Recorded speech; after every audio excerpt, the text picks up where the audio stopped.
Thank you everyone so much for joining our second day of the agricultural listening tour. We've had such an incredible response to this initiative already, which proves even more how important it is to have these forums and to hear from our stakeholders across the ag industry. We all agree that we need better access to locally grown, healthy food, and the only way to do that is to support our local ag economy and farm businesses. Your issues are our issues, and I hope that this forum is only just the beginning in working together towards a stronger, more secure New York State agriculture industry. I'm honored to be joined today by my colleagues, our agriculture ranking member, Senator Borrello, Senator Biaggi, Senator Brisport, Senator Helming, Senator Jordan, and Senator May. As I've said from the beginning, issues around agriculture are truly bipartisan, and I look forward to working with my colleagues on both sides of the aisle to move this sector forward. Before we begin, I'd like to turn it over to Senator Borrello to say a few words as well. Thank you very much, Chairperson Hinchey. We really appreciate you putting this together. And I think you said it best that this is truly a bipartisan effort. I'm proud to be a part of that team. When I first became the ranking member of the Agriculture Committee last year, I did a tour of farms around the state, and we were certainly still in the grips of the pandemic. And I got to hear stories, not just of the challenges, but also of the successes of so many of our farms, from the Hudson Valley to up in the North Country to in my home of Western New York, and even down on Long Island.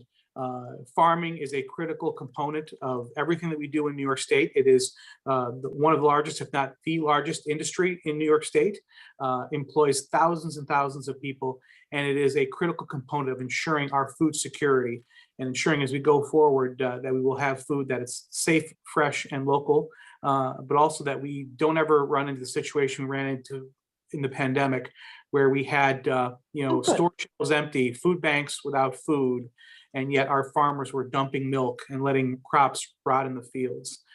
That cannot happen ever again in New York State. And I think the efforts of this committee and of our legislature as a whole needs to move forward in doing whatever we can to ensure that. I'm really proud and very thankful that we have moved the Nourish New York legislation forward. Thank you so much, Senator Hinchey, for the co-prime with me on that. And again, I think it just shows the fact that we can move past the politics and do what we think is in the best interest. And hopefully this is first of many examples of that. So again, thank you very much. And let's start listening. Wonderful. Thank you, Senator. And I just want to say again, thank you to everyone who's joined us to speak and share their stories today. We are very much looking forward to hearing from all of you. And with that, we will start with our first speaker, which is Sam Filler from the New York Wine and Grape Foundation. Good afternoon. My name is Sam Filler. I'm the executive director of the New York Wine and Grape Foundation, an organization created by state law in 1985 to lead statewide promotional and research programs on behalf of the grape and wine industry. I'd like to thank Senator Hinchey and all the members of the Senate Agriculture Committee for providing me this opportunity to participate today.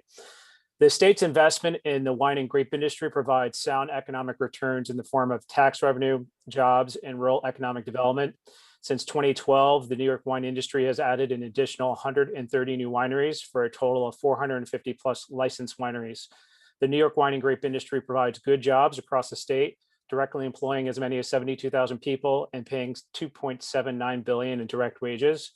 The industry will contribute nearly $1.3 billion in state and local taxes, and New York's wine trails will generate 4.71 million tourist visits and $2.6 billion in annual tourism expenditures, benefiting local economies and tax bases. Due to the strong support from this committee and the annual budget commitment from the New York State Legislature, the Wine and Grape Foundation has been able to execute impactful research and promotion programs on behalf of the industry. The state's annual investment has supported research that has led to breakthroughs in pest and disease management, development of new grape varieties, and improved vineyard management practices.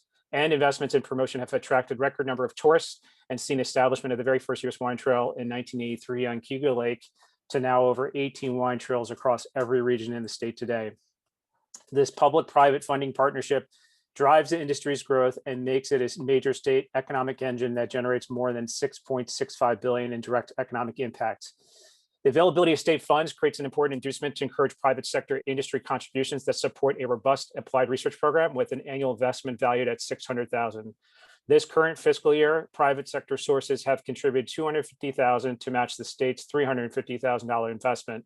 Funding of wine-related research improves the productivity and competitiveness of the New York wine industry and creates additional jobs for New Yorkers. Every dollar of research funding in the state produces $85 of annual economic output. And it's likely that a $100,000 increase in public funding per year could have an cumulative effect of adding 185 jobs and increasing job growth in the wine industry by 5.5% over the next decade. Simply put, the more research conducted on improving viticulture and winemaking techniques, the more jobs. And I'd also like to add that we support restoration of the Farm Viability Institute's funding. They support critical viticulture management projects, and we often partner with them on supporting projects that benefit the wine and grape industry of New York State. So the grape and wine industry represents a sound investment for state resources. This capital-intensive industry provides a reliable source of jobs, tax revenue, and serves as a leading tourism attraction all over the state. It takes 3 years for grapevines to mature before they become economically viable. Therefore, investments made by this industry are done with long-range business plan and a long-term commitment to operating in New York State. Funding the New York Wine and Grape Foundation supports and encourages the growth of this vital industry in many rural communities and is integral to New York State's economy. This past year, we sustained a 20% cut to the funding that was approved in the current state fiscal year. The Governor Cuomo flatlined our funding in his budget proposal for the next fiscal year. The governor's commitment ensures that we can continue to deliver core services to the grape and wine industry. However, the industry's long-term competitiveness depends on establishing a statewide sustainability certification, as other leading U.S. wine regions already have certification programs in place, and they're able to satisfy evolving consumer preferences towards sustainably produced wines. An additional investment by the state to establish a wine sustainability standard would position the industry as a key contributor to the 2019 Climate Leadership and Community Protection Act, and will help the industry remain competitive with other states. Thank you.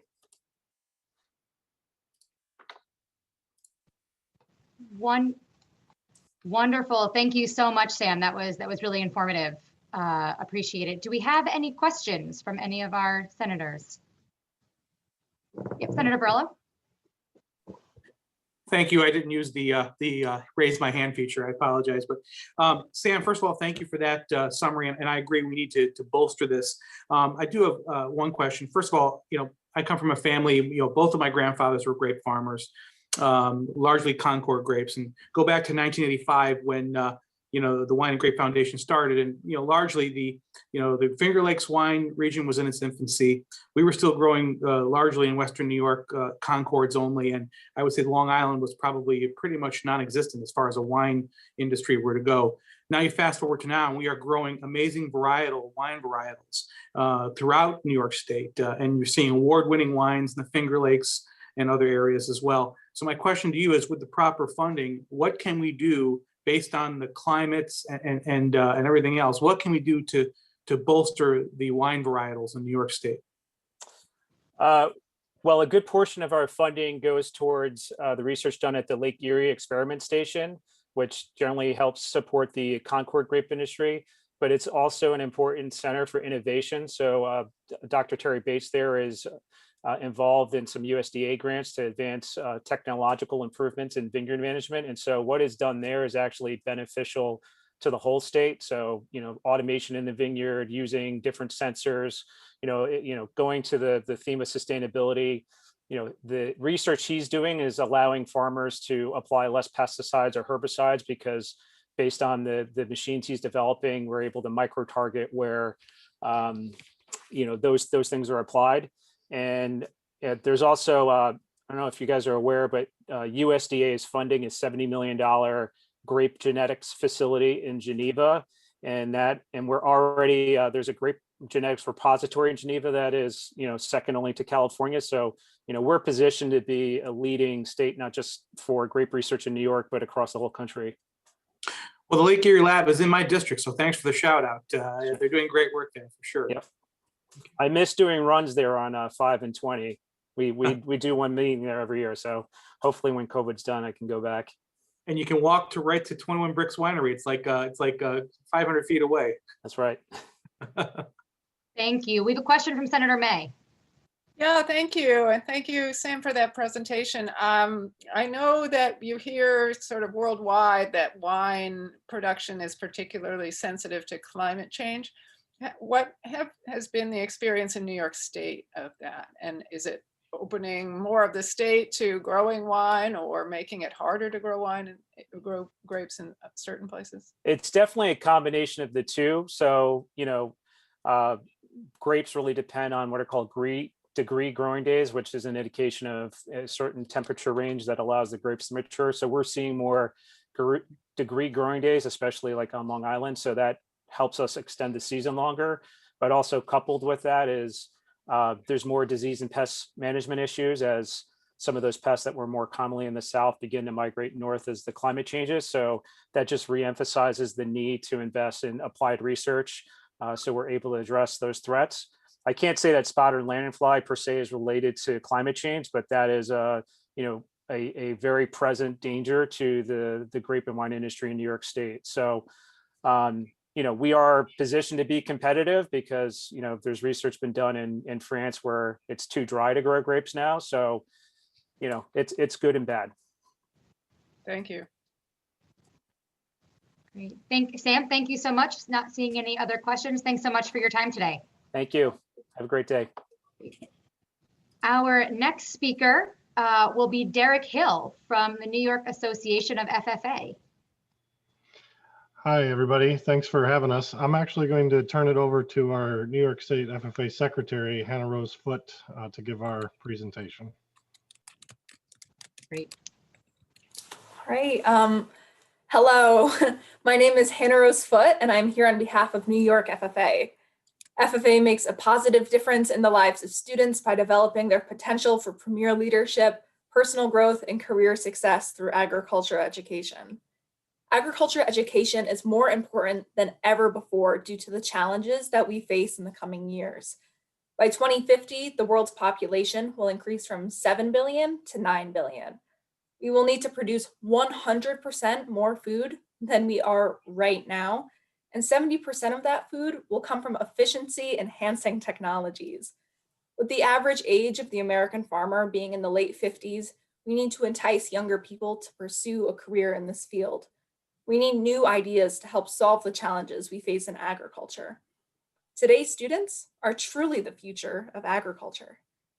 We need agricultural education in our schools so that we can prepare the next generation of food science, veterinarians, environmental engineers, and yes, even our farmers. 20% of the American workforce is connected to agriculture, which is an impressive stat in its own right. However, every human being on this planet is impacted by agriculture.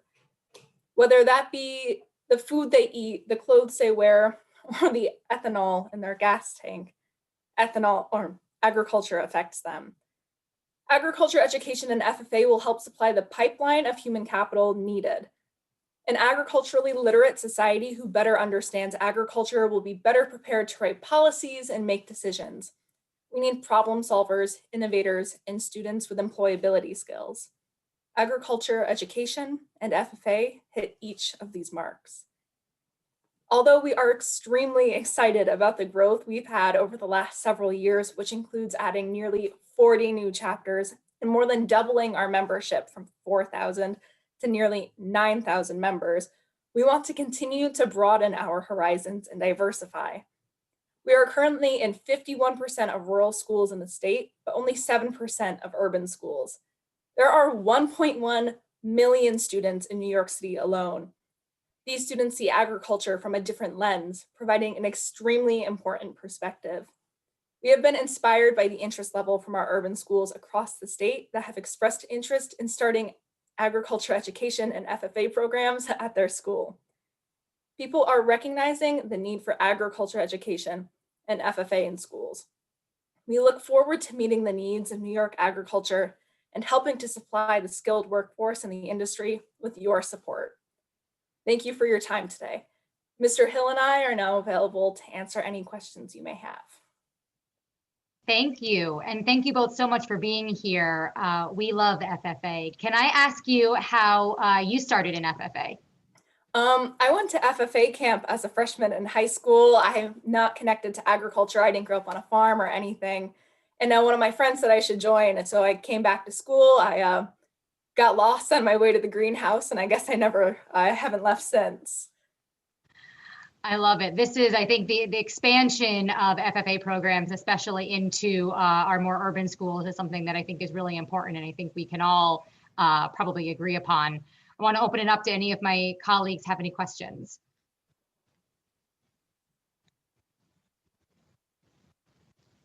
Great, you have answered all of them. I mean, I think we, Senator Brisport. I really don't have any question. I just want to say I love the presentation, and I'm super excited. I didn't know about this program before, but it just looks so exciting, and I'm so happy you're doing the work you're doing, and that you, Hannah, that you got involved with it. So thank you for sharing with us. Thank you so much. Senator May, I saw your hand. Yeah, I also thank you for the presentation. I have to say one thing that has startled and delighted me about FFA is that it seems like it isn't just about teaching about agriculture, it's teaching about self-confidence and communications, and you guys are unbelievable ambassadors for not just for agriculture but for your generation. And I thank you for what you do, and your teachers too. Yes. Thank you so much. Just to actually elaborate on that a little bit, we have job interview competitions, we have public speaking competitions that, elaborate outside of the, our food science competitions and the things that you would normally my apologies, that you would normally associate agriculture with. So we are, preparing people for the real world, which is absolutely amazing. And that's how I'm here speaking to you today. This is great. I really appreciate it. And I don't know if this is who will be able to answer this question, but I think, as I said, I think we can all agree that this is a program that we really need to support and want to see expanded. How would it be helpful for us, and what are the things that you need for us to be able to do that? Mr. Hill.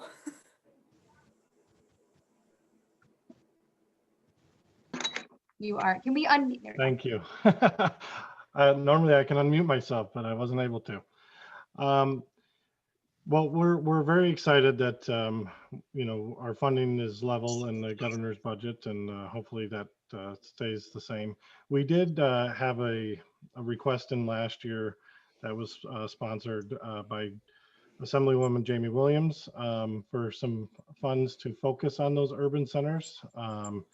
And I know that that's something that she's very passionate about, and I believe this committee was working with her on and was part of the budget last year, but since it was a new contract, that was something that didn't get put through this year because of the budget freeze. We do want to be able to focus on those urban centers and bring this programming to those schools. And the other way that I would say is obviously we're facing some budget issues this year, but in order for these programs to be maintained in schools, we need to make sure that we're supporting our school districts so that they can have these types of programs. Great, thank you. A big focus and priority for us too is making sure that we are bringing younger people into farming and into the agricultural sector, and organizations like yours are quite focused on that. Senator Jordan, is that clapping or is that a hand? Clapping. There we go. It's supposed to be a hand raised. Great. So anyway, my question is, what is the cost to set up a chapter, one chapter? Do you have a figure on that? Mr. Hill, I'm not entirely sure what the costs are. I know what the requirements are, but not the cost, no. It really varies. It depends on what type of program that the schools implement. We've had some schools start with just offering a couple of ag classes. And then we've had some schools that have taken a whole year to develop the entire program initially. And so they hired the teacher a year in advance, and they built the program from scratch that way instead of piecemealing it until they've built it up. So It's hard to give you an exact answer, but typically, teacher salaries are probably around 50,000 average, plus whatever the benefits are, because they need a certified ag teacher, and then whatever they choose to buy for classroom supplies and things like that. All right, so it's instituting another set of instruction, as it would be any kind of instruction for a school to set up. It is, but what's nice about it too is it can meet some of the other requirements for the school. So a middle school ag program can meet the CTE requirements for that school too. And a lot of schools are finding it difficult to hire technology teachers and family consumer science teachers. So they are choosing to hire ag teachers to meet that need because agriculture can do that. Same with the high school level. If a student is looking for a third science credit, most of our ag programs offer that third science credit as well. So it is tying into the rest of the programming at the school. Thank you. Great. That's really interesting. That's helpful. Thank you. Any other questions from our colleagues? If not, well, great. Thank you both so much for being here and for supporting and promoting FFA. We really appreciate it. Thank you so much. Thank you. Our next speaker on the docket is Lorraine Lewandowski.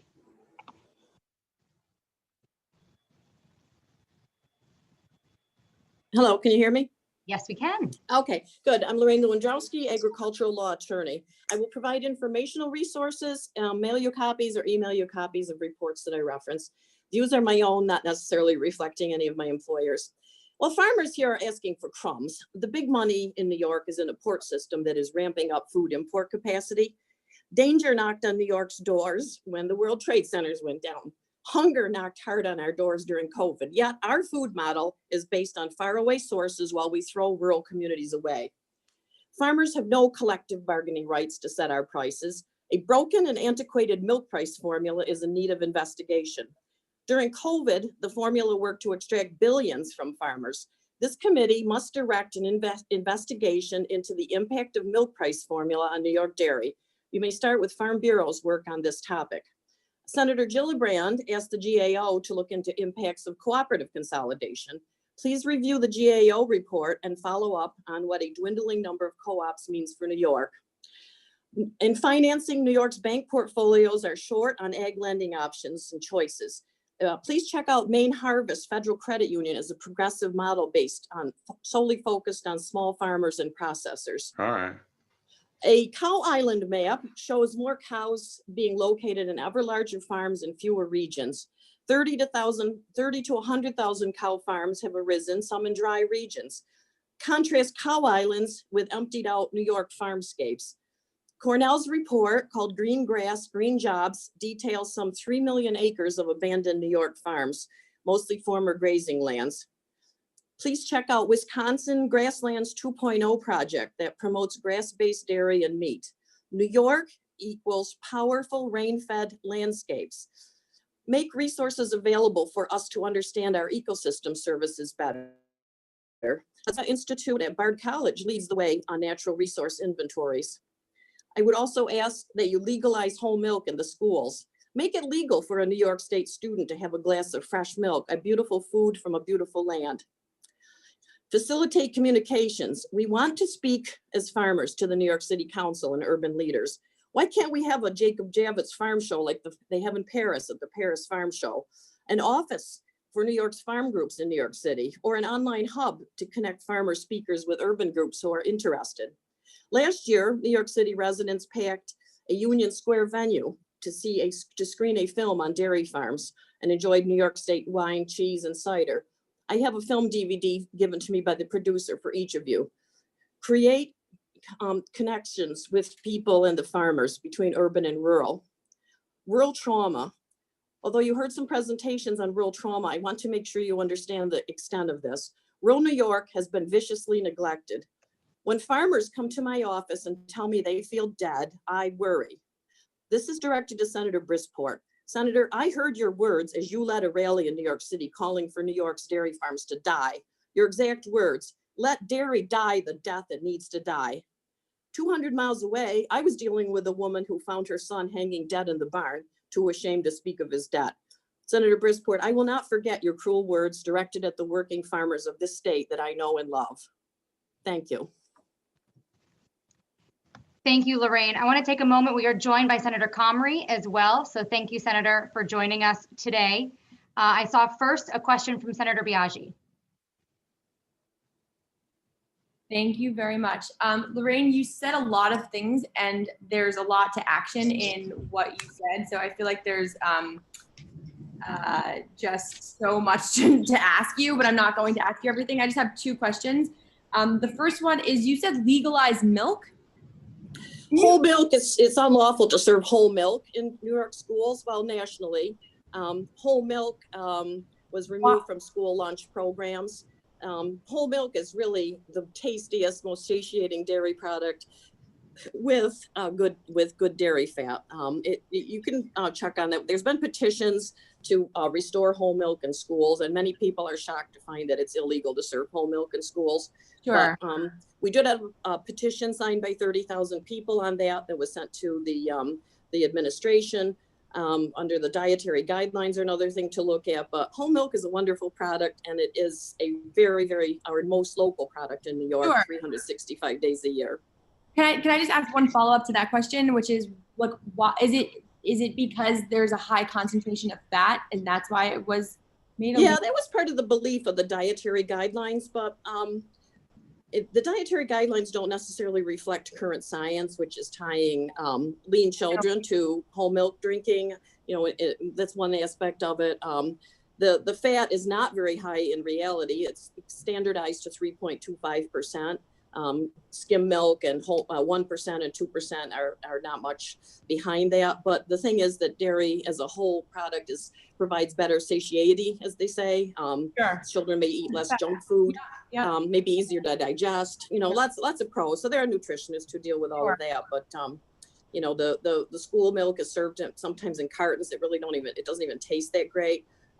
So the farmers of the Northeast, our best aspect is that we are local and we are geared towards fresh whole milk, as opposed to, you know, some of the other regions that are geared towards powder or cheese or whatever. Wow. Well, thank you for sharing that, because I had absolutely zero idea that was a thing. So thank you. I thought you were actually joking that it's illegal. So anyway. Yeah, people. Okay. And then I just have one follow-up question to that, unrelated, which is, because you mentioned the rural parts of New York, which I happen to agree with you. I feel like one of the most amazing opportunities in the state of New York is the fact that we have an upstate that is just like full of possibility, honestly, if we invested in it. So when it comes to the agriculture community, what do you think is the number one contributing factor to how the state of New York has gotten to a place where essentially like we've abandoned upstate? That's what's happened, to be frank.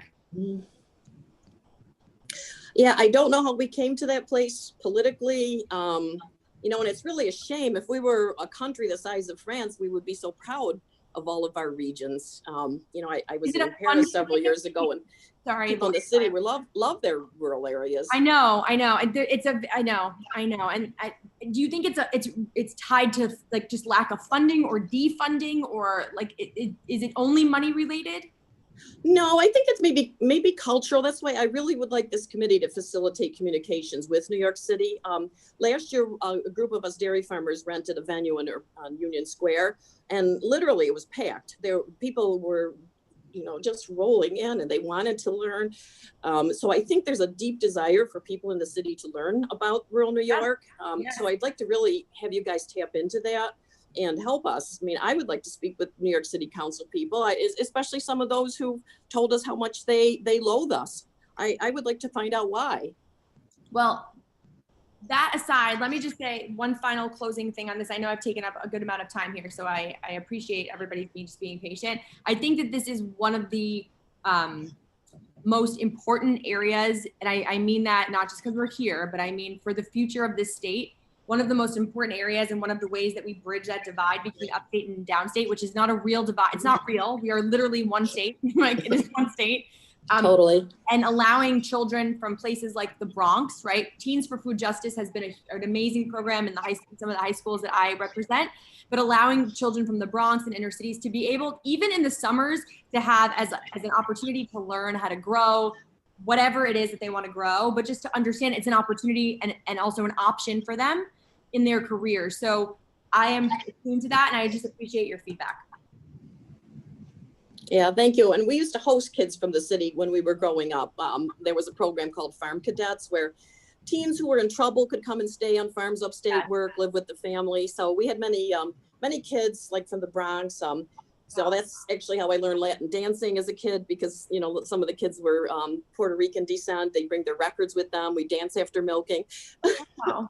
That's So for me, there were always great connections, but I was devastated to see that. So sometimes the first time I found out we couldn't speak, Scott Stringer was Manhattan Borough president in 2009. He held a conference called Food and Climate Change. So some of us farmers asked if we could speak, and he said no. So I started to try to pursue how can we speak in the city? So since then we had Mayor de Blasio's assistant, Kate McKenzie, spoke with us the last time we were in the city. Gail Brewer is very welcoming to farmers, and her assistant. I think just one piece of like, maybe this will help, is that I just feel like you don't need permission.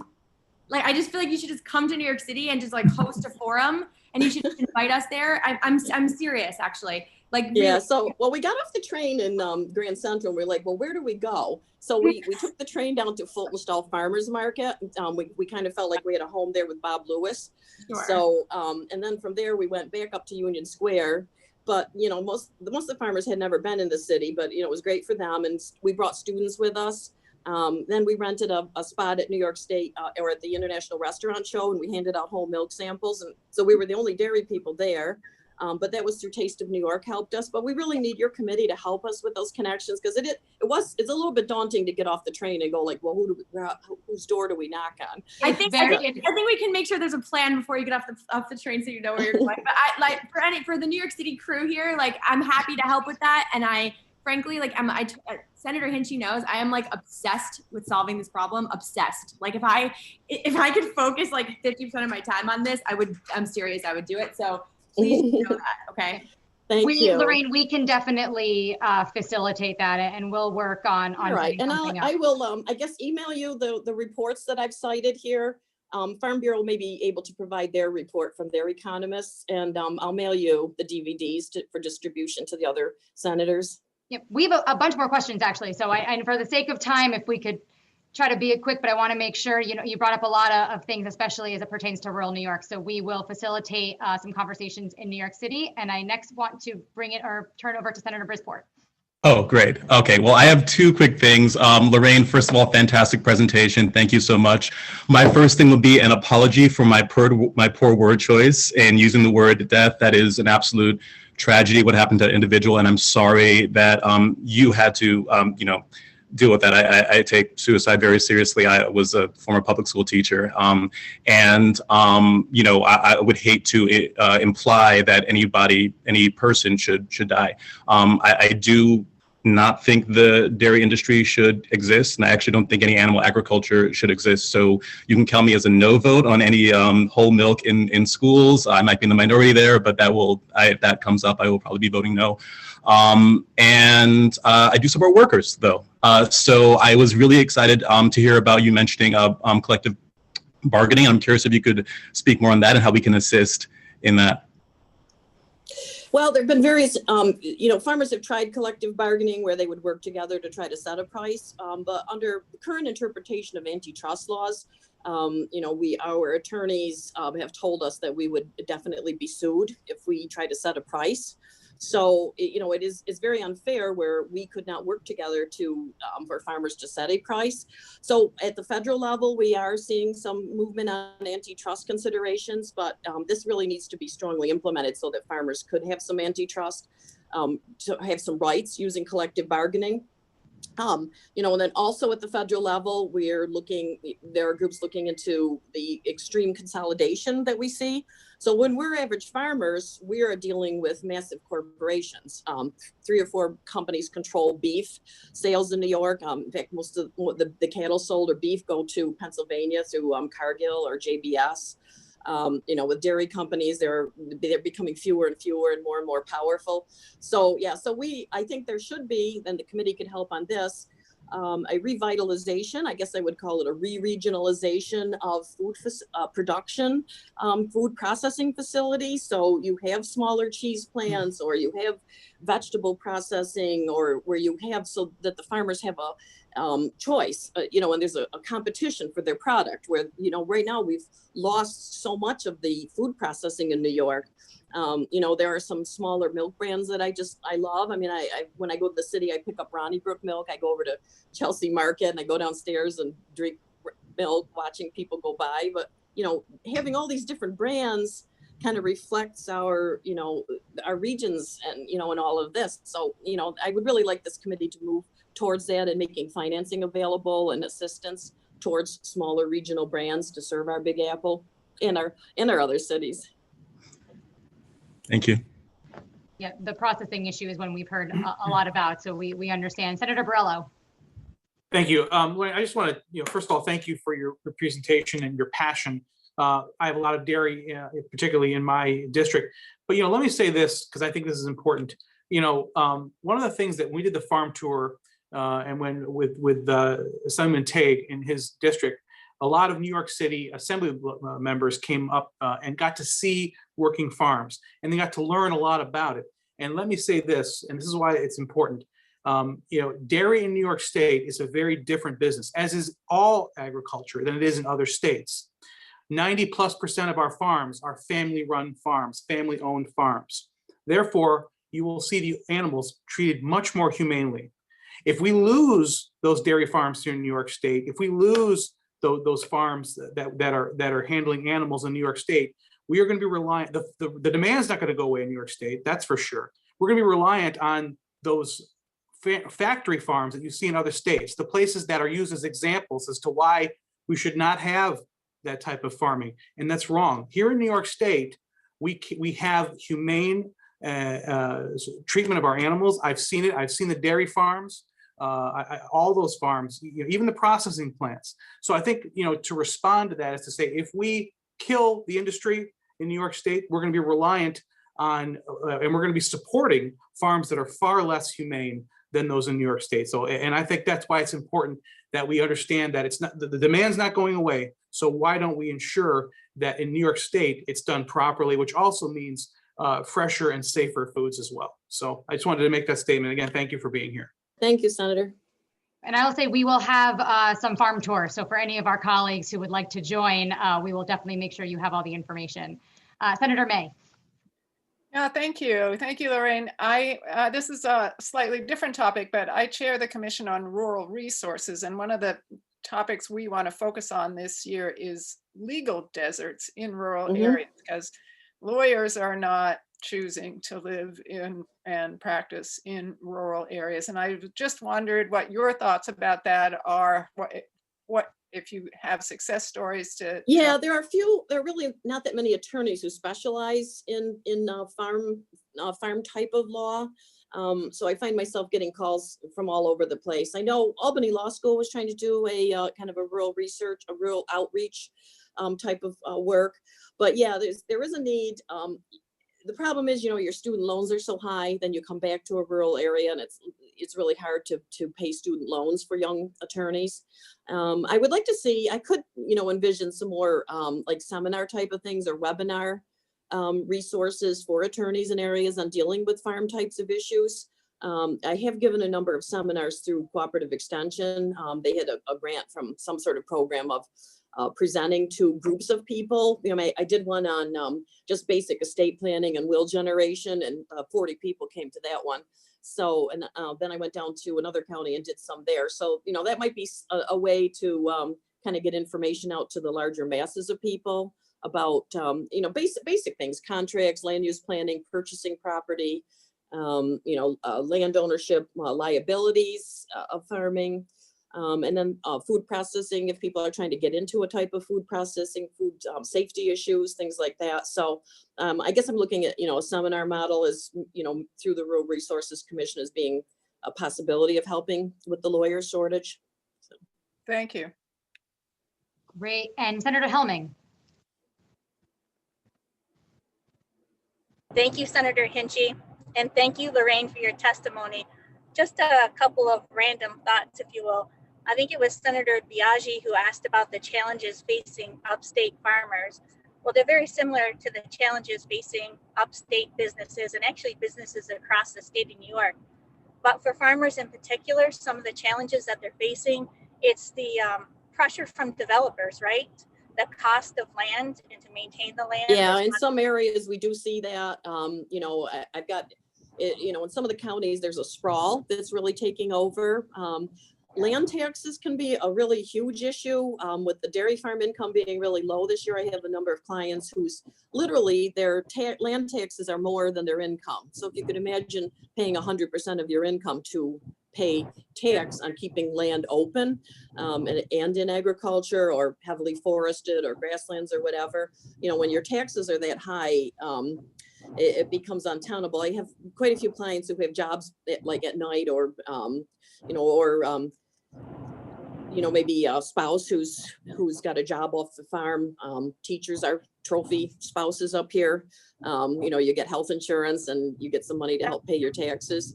So yeah, so I say taxes, and then sometimes regulatory uncertainty. Lorraine, that's exactly where I wanted to go. And I thank you for bringing that up. So like I was saying, it's a challenge for farmers, just like it is for any small business. The development pressures, the tax pressures, the regulatory pressures that farmers face. And I know that Senator Hinchey is taking a serious look at all of this, and I really applaud you for doing that. I also wanted to mention, the relationship between upstate and downstate. I think how we each rely on each other was really highlighted during the pandemic. For me, it was hearing from so many upstate producers and farmers. They counted on the New York City markets to be able to move their products. And when those markets were shut down, it really just devastated them. And there weren't enough outlets for them, right? And that gets into where and I know Pennsylvania has a program where they can I think it's a standing fund to pick up products to use and send into cities. It might be a surplus product or whatever, but yeah, up here we were literally in our area calling New York City food banks, just saying we have milk, could we just give it to you? We don't know how to get it there. I watched so many farmers crying while they poured the milk down the drain. I spoke with Catholic churches in the city saying, if we could find a way to get it to you, is there any way that you could transport or pay for processing? So that was really a gap during all of this, and I hope we never do that again. And trust me, I'm not one to often give New York State credit, but I want to say that the Commissioner Ball and others really stepped up tremendously, and we were able to divert products from being wasted, right? Whether it was through Nourish New York or whatever it is. So the continued expansion of those types of projects. But I just wanted to mention a couple things because I know time is of the essence. When we talk about, again, that relationship between upstate and downstate, I just want to mention again how farmers from upstate, particularly Western New York, were instrumental in not wasting food, but gathering it up and taking it down and distributing it in Senator Ramos's district. Yeah. So there is great base relationship there that we need to build on. And I wanted to mention the challenges of workforce and introducing young people to the opportunities in farming. It's just like any other workforce development, right? We need to invest in workforce programs. We used to have in the state of New York the Take a Look program, and that applied particularly to the medical field. We would bring up nursing staff, potential doctors from downstate and expose them to upstate, share how great upstate is. If we could model that and maybe do that with agriculture as well, just an idea. But again, I want to thank everyone on this call. Lorraine, I look forward to reading the information that you presented today. You presented a tremendous amount of information, and I thank you for that. Thank you for having me.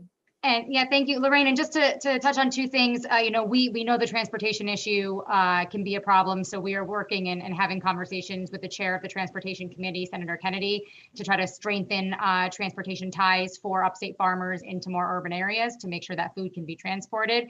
So we are looking at different solutions for that.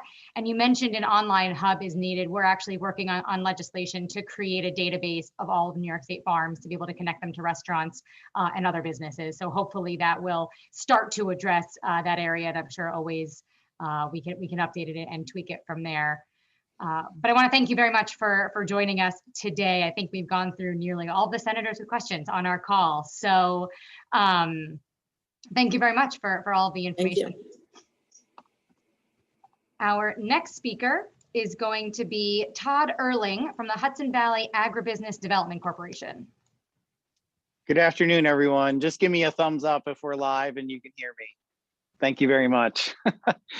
I want to take this opportunity to say, number one, we appreciate the forum. We appreciate the open minds and the open spirit that we have here.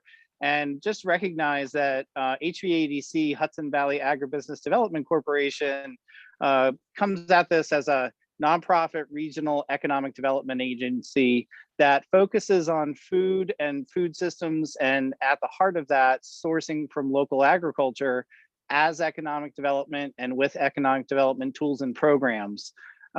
We also work very closely with other alphabet soups and other committees like Empire State Development, ESD, like federal programs, not only with USDA, but also the Department of Treasury, U.S. Department of Commerce through the Economic Development Administration, and federally with a lot of the CARES Act support, the SBA, Small Business Administration. So we really appreciate the overlap that many of the members have here with not only agriculture, but also some of the other programs and committees like ESD, the Rural Affairs, et cetera, and recognize that agriculture is truly the rural urban connector that we have, not only in New York State, but the Northeast and United States in general.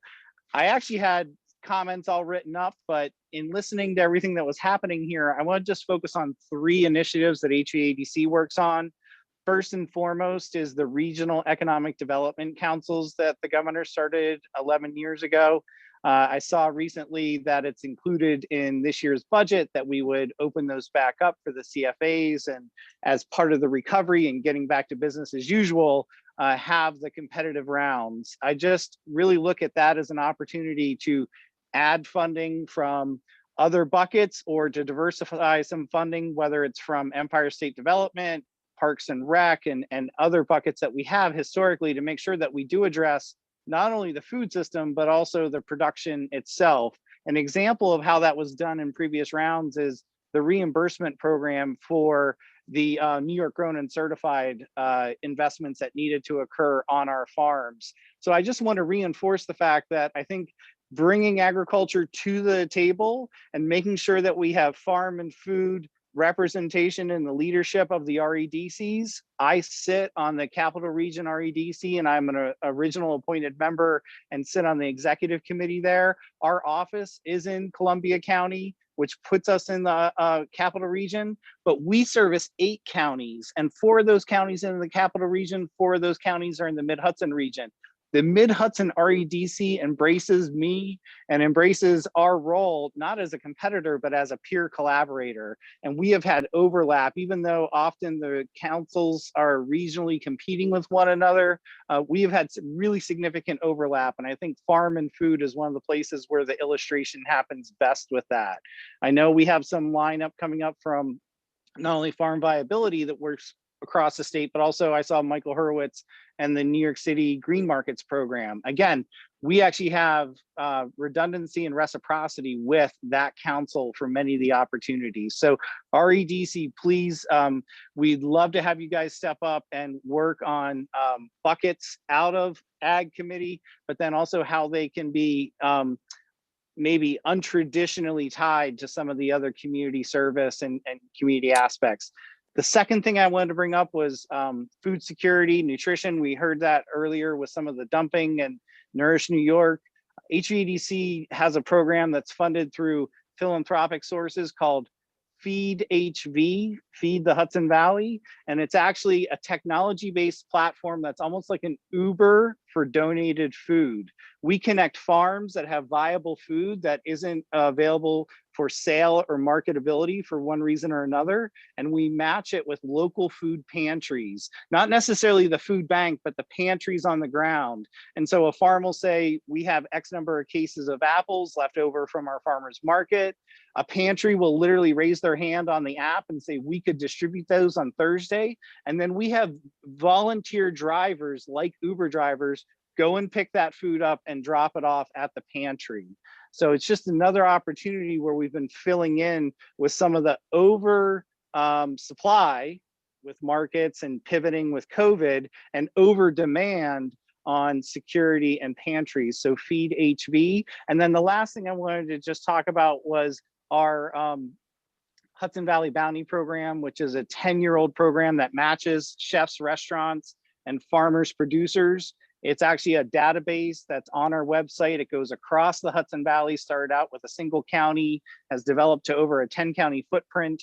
We have over 700 farms, chefs, restaurants, and caterers listed on there. And not only is it a place for the farms to say, hey, I'm already making a delivery into Poughkeepsie, what other restaurants might buy from me, but it's a place for the consumer to say what restaurants are actually sourcing from farms and are on this database and are transparently making that part of their mission and part of their service. So those are just the three things I wanted to play up on, much more than that, but I'm open for questions and I know there's hands raised, so happy to have a conversation.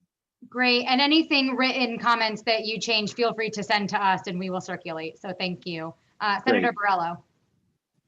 Thank you very much. And Todd, thanks for being here. I'm glad we're recording because I'm about to give the governor a compliment. That doesn't happen a lot. So I really do believe the ESD has been working hard. I did actually, to respond to your question, I did ask the commissioner about the CFAs, and he did indeed say that they are going to be back this year and in the same timing, and they understand the critical important nature of it. So from that standpoint, you know, it looks like we've got good news on the return of the CFAs. I also served when I was county executive in Chautauqua County. I served on the REDC board, so I know the good work, and I know what you probably experienced, the same thing I experienced. You know, and you know, we served, I believe, 5 counties, including Erie County, one of the biggest in upstate. So good point there, and I think that what you brought up is, you know, they said that they need to have a focus on COVID relief as part of the CFAs this year. Yep. So what you brought up and how we could tie in agriculture is perhaps something that this this committee could tie in and make that request that there be some carve out for agriculture. So just thought I'd give you that information. Thank you, Senator. I saw that it's built into the budget. I know all of us that have served on the councils and you understand kind of the sweat equity that we have in year after year, updating our plans, identifying clusters, doing the different priorities each year. I know many of us are ready to hit the ground running and see it as a very valuable tool to not only assist the businesses, but the communities and the markets, and really that holistic component that we've laid the groundwork for over the past 10 years. Thank you. Mm-hmm. Great, thank you. And yes, as the senator said, you know, we will reach out and have that conversation to see how we think we can really make this work. Thank you so much for all of your work and your testimony. Thank you all, and happy to follow up anytime, and I'll submit the written comments on a separate side. I appreciate the dialogue. Great. We are running a little behind, but I think that only shows and demonstrates how much there is to talk about in this sector. So thanks everyone for sticking with us here. Our next speaker is Tammy Gendron from Haltmart Hill Dairy. Hi, can everybody hear me? Great. So good afternoon. My name is Tammy Gendron, and along with my family, we own Haltmart Hill Dairy in Willett, New York, which is a registered Jersey herd of about 100 animals. I feel very fortunate to live in a rural area where I can live my dream, my passion, and my life. I have not always been a dairy farmer. That journey started about 10 years ago for my family. My husband does have a background in it, but it was my 8-year-old daughter and niece that put us on the road to farming when they were 8 years, when they both got their 4-H heifer Jersey calf. Many a farm has been started from a 4-H project gone wrong or wild, whichever one you want to say. 10 years ago, the opportunities for farming were there. Prices were okay. And people still felt a hope in an industry that they loved. And we all just seem to have a little more common sense. Today, I read everywhere that dairy is a failing industry. It needs to die. And being cruel to a cow by milking her. I turn on the TV and see some movies start telling the world how awful dairy farmers are. Fast food chains are putting up commercials that are so far out there that it's scary, because that's the politically correct thing to do. Common sense, gone. As far as I know, this is still America, and we still have the freedom of choice. You want to be a vegan? Fine, great. A farmer needs you to buy his product. Want to drink almond juice? Awesome. Somewhere out there, there's an almond farmer that wants to make a living too. Me, I want to drink my milk straight from the bulk tank, and thank my ladies for providing me with the means to feed my family. I work for my cows, not the other way around. My alarm goes off at 4:15 a.m., 7 days a week, 365 days a year. Until I head to my job at OCM BOCES as a teaching assistant. This allows me to provide my family health insurance and a paycheck. Back home and straight to the barn for evening chores, the place I want to be, the place that gives me a sense of peace. A long day? Absolutely. Would I change anything? Probably not. We work very closely with our veterinarian, Cornell dairy specialist, nutritionist, milk inspector, and milk quality. I believe the more we improve our land and animals, the better for all. When doing a bit of research for what I wanted to say, I came across this statement about what this committee's purpose is.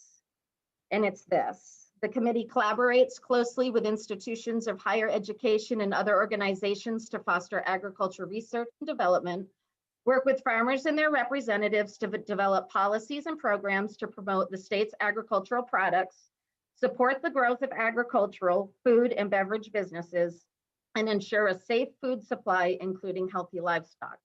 I hope that's why all of you are on this committee. I would love to see this committee look into some sort of supply management that makes sense for all size farms, to see raw milk sales in farm stores easier to open. I cannot tell you how many farmers, and myself included, that have been called about milk and meat when the start of this pandemic started, when the grocery store shelves were bare. Rural citizens want small, local, fresh products. Help us provide that for them. In closing, when small family farms go out one by one by one, a small community pays the price. Someone that lives in New York City does not realize that. We as a society have gotten so far removed from where our food comes from, it's scary. More education is needed so that people are not getting their facts from Facebook or TV. They're often wrong. Thank you for this opportunity to give you just a bit of insight into my world.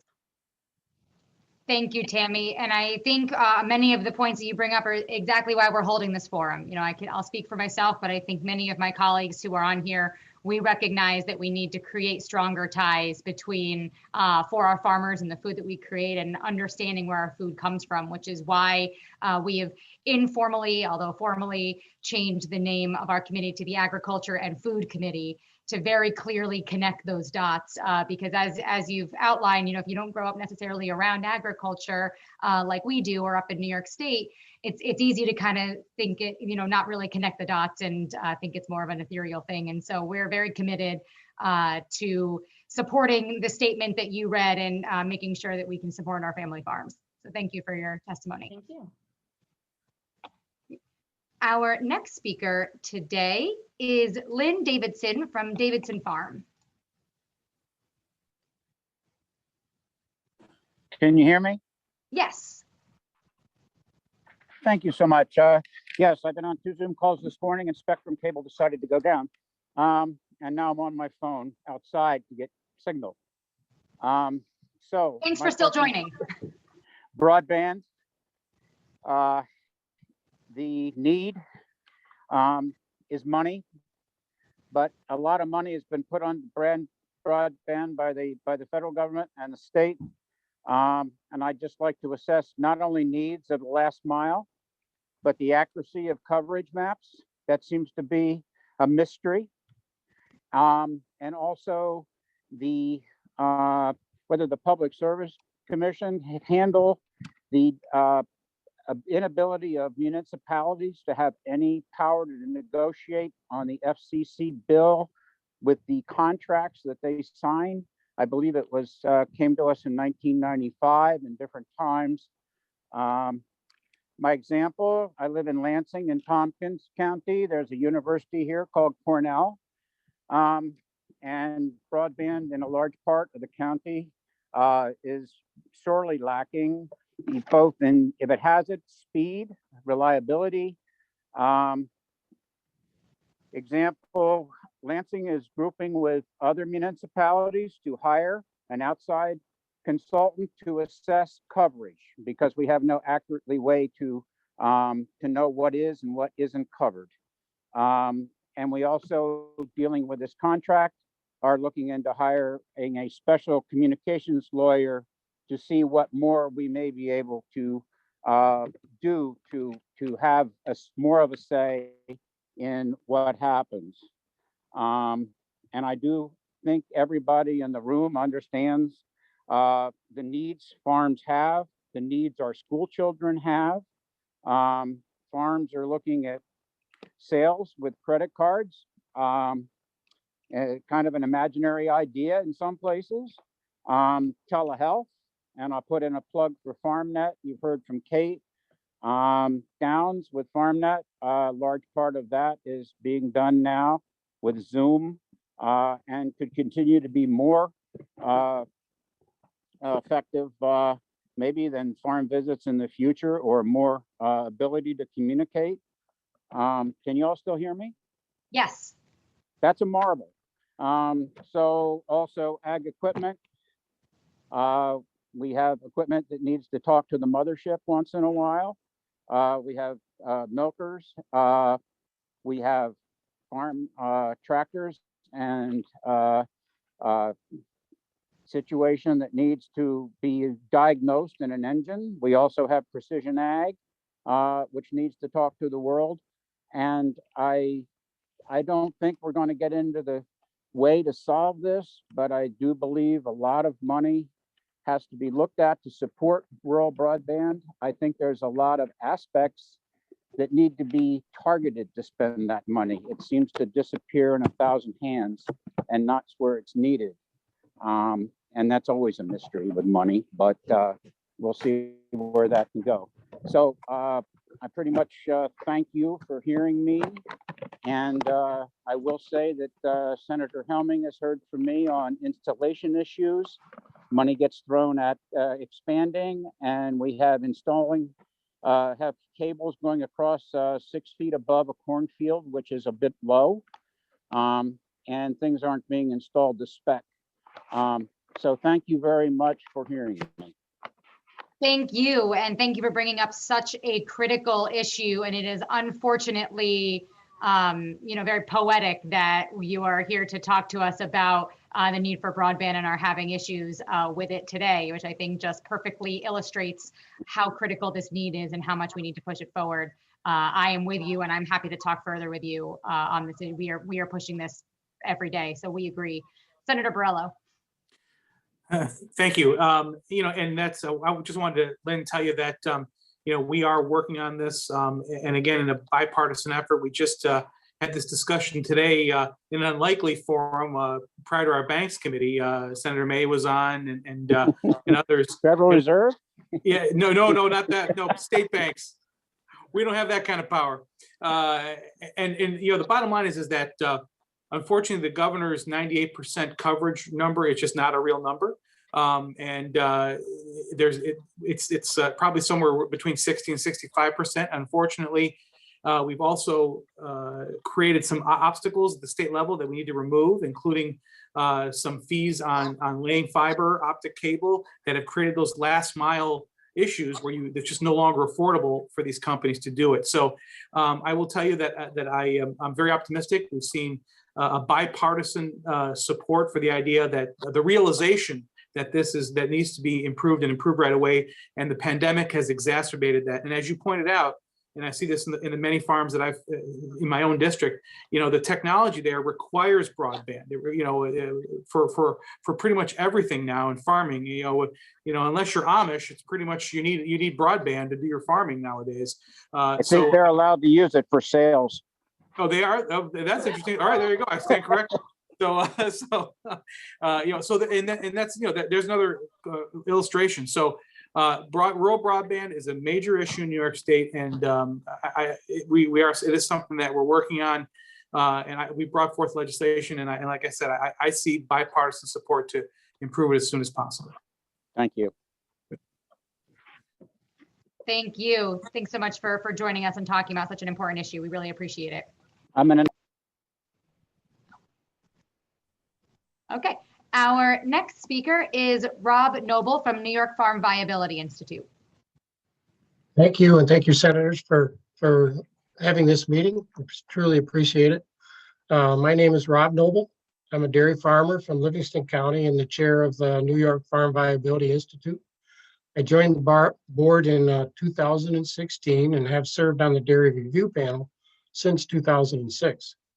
Thank you for the opportunity to highlight the perspective of the Farm Viability Board on the challenges and opportunities facing New York farms. Collectively, the 10-person board has more than 200 years of agricultural experience and has worked with almost every form of agriculture and every form of business model. As I think about the issues facing farms, it seems that the universal challenge for all farms is how to embrace the necessary changes to be competitive while maintaining financial stability. In farming, we need to be continually moving forward. It's about evolution and resiliency. Quite simply, any business that fails to evolve fails. Resiliency requires not just fortitude, but financial strength. What a farm needs to do to remain competitive will vary based on each operation. Some years, the change is a small incremental improvement to a growing practice, and at other times, it's a bigger decision on entering new markets or changing crops. In either case, farmers need to know how to implement the solution and if the change makes sense. While specific challenges vary by commodity, every year there is an ongoing pressure for all farms to be more efficient, to do more with less, to meet changing consumer demands, all while fighting diseases, weeds, and managing through the weather. At the same time, new technology is creating endless opportunities in farming, but history has shown that not every approach will succeed, and farmers need help understanding which ideas are most valuable. Farm businesses have lean margins, and new tools are often expensive. Farmers need trusted advisors and independent applied research validation to understand the value of these new technologies for their businesses. They simply cannot afford to get it wrong. Just importantly, New York can't afford our farms to get it wrong either. The residents of our cities rely on New York farms, the foundation of our food system for local, nutritious food. Rural communities understand the importance of agriculture to their local economies. That's why, with the support of New York State, Farm Viability runs a competitive grant program focused on creating and sharing knowledge to improve the economic viability of New York farms. The work that Farm Viability supports helps farms answer the question, what changes can I make to get my business to the next level? Thank you. Thank you very much. We truly believe that the New York Farm Viability Institute is a really important organization. So thanks for spending your time with us. Do I see any questions? Great. Well, Rob, thank you so much for being here and providing that testimony. We really appreciate it. Thank you so much. Thank you for your time. Thank you. Our next speaker, I think I just saw, is Barry Zieger from Healing Poem Farm, Providence Farm Collective. Hey y'all, I'm Barry Zieger, and I'm a young farmer. I'm a first generation farmer. I'm the farmer rep on the Northeast SARE Administrative Council, which is a program through NIFA and the USDA. And I'm also on the National Young Farmers Coalition Federal Policy Committee. And I am the Director of Development and Administration at Providence Farm Collective, which is a nonprofit that advances rural farmland access and food sovereignty for immigrant and refugee farmers in Buffalo. And just here to talk about my personal experiences as a young farmer. I grew up on Long Island, so did not grow up in a farming family. And I fell in love with Western New York when I went to college at SUNY Geneseo. That was the first time that I was exposed to agriculture, working on a farm in Dansville, and I fell head over heels in love with farming, my greatest love affair. And then graduated early and moved to work on a farm in North Carolina. And to make this a little interactive, I'm wondering if anyone can guess how much money I earned per month working about 60 hours a week on the farm there. Anyone want to take a guess? I'll take a guess. 600? About $700. Wow. Yeah.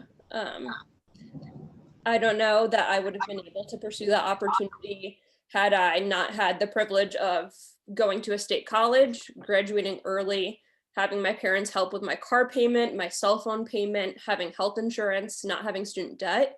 It would have been impossible if I wasn't in the position of privilege that I was in.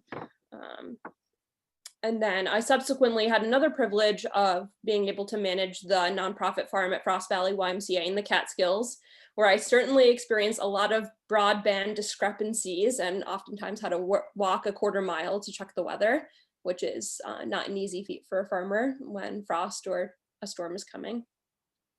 And there I gained some key managerial skills that really weren't options on many commercial farms, because it's really hard for farmers to afford to employ management on their farms. Through working with National Young Farmers Coalition, I've gained a voice in advocacy, networked with other farmers, and then I've also been exposed to other legislation in other states. So I urge New York State to form a focus group on agricultural workforce development that's spearheaded by farmers who are incredible teachers and mentors, and hope that New York State can find inspiration in Colorado and New Mexico legislation that provides grants to farmers to pay themselves as their role as teachers, as well as provide their employees and learners more of a living wage. I also had the great privilege of being able to afford to buy farmland. I closed on 12 acres of farmland in Wyoming County in December of 2019. It's a vacant hayfield, no infrastructure, it's ag zoned. Can anyone guess how much 12 acres of just pasture, no well, no electricity, no buildings cost me? 12 acres, did you say? 11.5. 11.5. I'm going to say 7,000. $55,000. Wow. It's, yeah. That's a lot. Can anyone guess how much it's going to cost me from including buying the property to get my farm, including a 1.5 acre intensive market garden, up and running and be at a point where I'll be able to be commercially viable as a business? How much will it cost me from buying land to that point where I'll be able to farm full time? Take another shot, Senator Barella. Remember, this is a 1.5 acre intensive operation situated on 12 acres. Well, my last one didn't do well, so I'm gonna figure we're all in with all the expenses about 100 grand. About $200,000. I was closer that time. Yeah. So this is to say that farming is incredibly capital intensive, and young farmers who are incredibly bright and curious and inquisitive, they're farming out of an ethical and ecological impetus to provide a public service. And it's incredibly hard to get the skills and training necessary. And it's incredibly hard to start your own farm. And so, unfortunately, there hasn't been monies appropriated to the New Farmer Grant Fund, I think since the 2018-2019 cycle. But it's really important that small farmers, young farmers like myself, especially farmers of color who don't have or historically have been denied access to lines of credit, have capital to expand their farms and invest in their farms and their businesses for the myriad of benefits that they contribute to society, ecological, economic, social, goes on and on. When I was in the Catskills, one of the farmers who was in my Greater Catskills Young Farmers Coalition chapter, Berrybrook Farm, received a fund through the New Farmer Grant Fund. They were able to install wash and pack infrastructure, season extension, and expand their production, and it was huge for them. At the same time, farmers also really struggle with access to healthcare. So in New York State, a pretty mediocre health plan on the open market that has a high deductible is $400 per person. So I don't know how I'm going to ever leave my nonprofit job to farm full time when I have to pay $400 a month in healthcare, plus a high deductible like we need when something happens to me on the farm, which is pretty inevitable. It's a really physical intensive job. So I urge legislators to think about healthcare for farmers, to think about the New Farmer Grant Fund, having steady, continuous, reliable funding for that so farmers can see into the future and plan to apply in 2 or 3 years. And then also remove barriers to accessing the fund, like matching funds or reimbursement. A lot of farmers don't have the liquid capital to reimburse or match funds with, and that's why they're applying for and need these grants. And in addition, form that focus group on workforce development, because we're at a fateful precipice right now where we have a lot of energetic, passionate, intelligent, brilliant, compassionate young people who are looking to get into farming, and they're being turned away in hordes and so rapidly because the barriers to entry are tremendous. And if we allow those young people to be turned away, then we're not going to catch up to our hemorrhaging farmland and farmers that we're losing, and we won't have enough food to feed ourselves. And so, while folks with white collar jobs or higher level or tech jobs, those jobs don't exist if we can't eat. And, it's really the foundation of the economy. So just urging people to think critically about what our necessities are and what our farmers need, and make that equitable, as we've failed to do. Thank you very much. Senator Borrello. Well, I was going to ask how your how it was going along, and you answered that question on your farm, because I've been on several Zooms with you, and I just want to say, Barry, thank you for all your advocacy. You have been in so many of these forums and done a lot of that. So glad to get the update on your farm pursuit, and keep doing what you're doing. Thank you very much. We agree, and as we said earlier, needing to support and increase the number of young people getting into farming, and so we have to think and look very seriously at what that looks like, and both the challenges that there are, the problems we've created, and how we can overcome them. So, thank you for being here, and thank you for talking about it. Our next speaker here is Scott Ramsey from the New York Cider Association.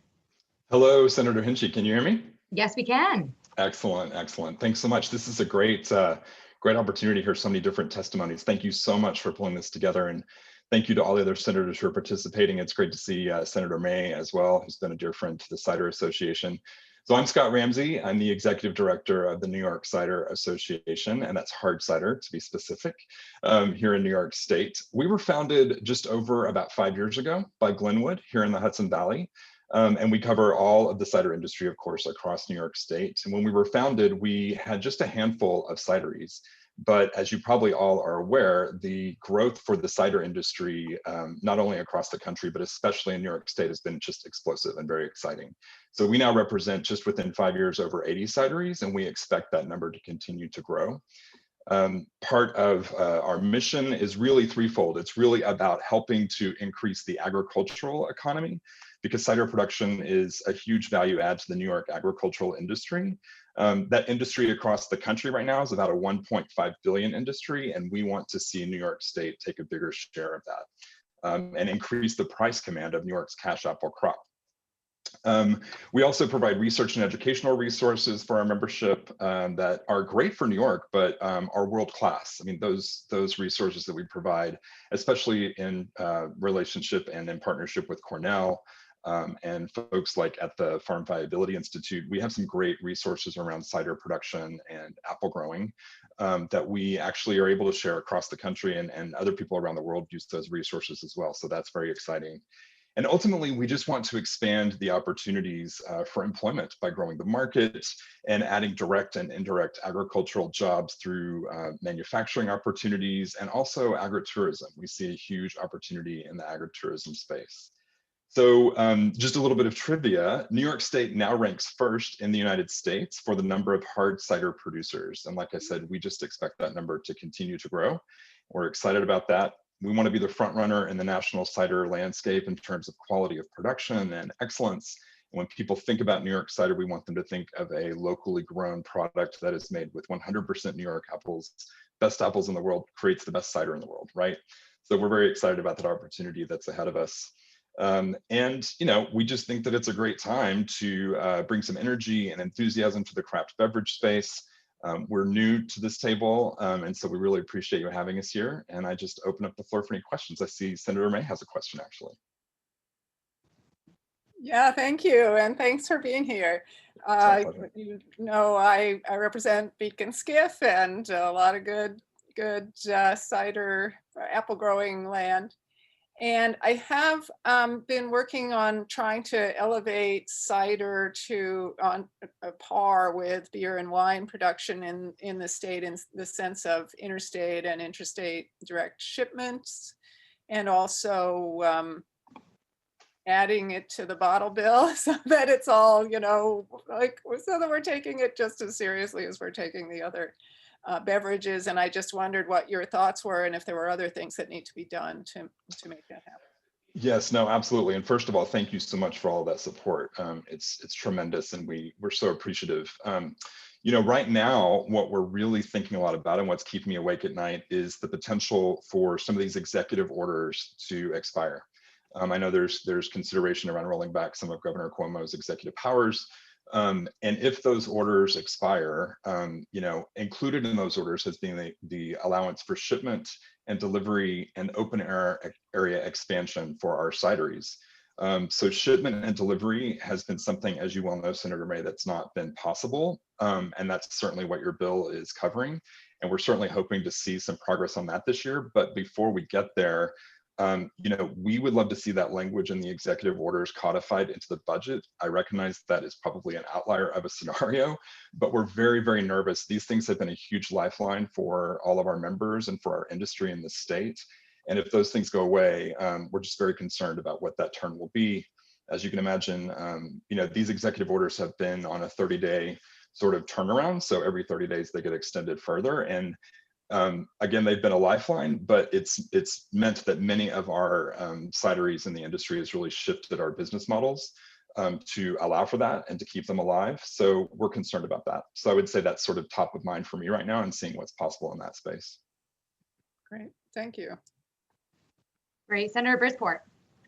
Scott, great to meet you, man. I was super excited to hear your testimony because I have always been a cider person over a beer person, and it feels like our time's now. So I was curious if you had more thoughts on why you think the industry has been, you said explosive, like over the past few years, and I was curious if you had any other suggestions on how you know, we could help you be more competitive. Sure. You know, I mean, there are a lot of theories around that, and I'll share with you all too that we're in the middle of an economic impact study, which I'm really excited. We're going to get those results back in a couple of weeks, and I'll be happy to share all that with you. That's going to bring a lot of clarity to where the industry stands, certainly in the state, and also position us to understand how we can grow even better.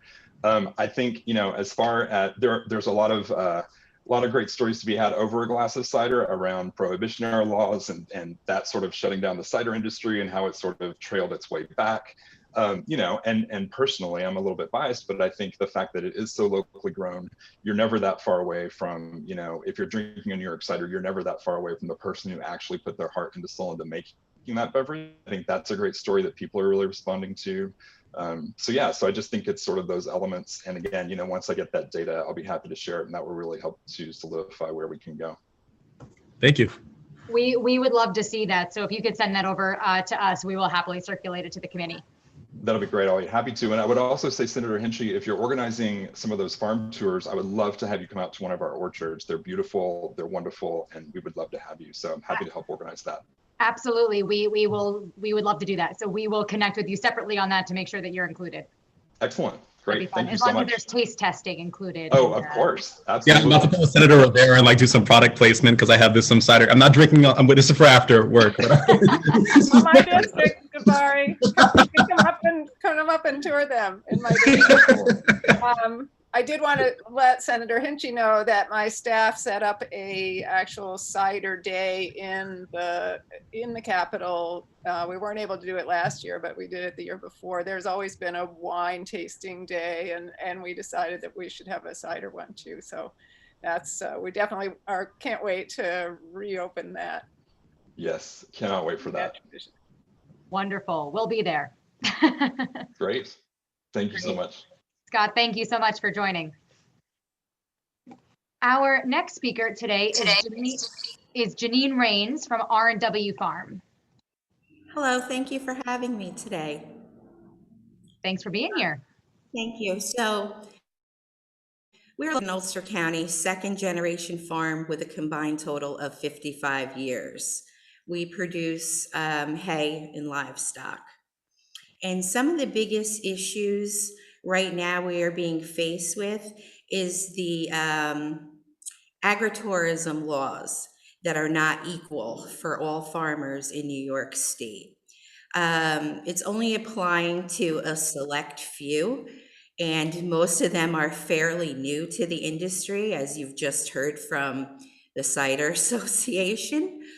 So I am here to advocate for the change to the ag and market law to basically give all farmers the same equal opportunity and rights to support cash flow.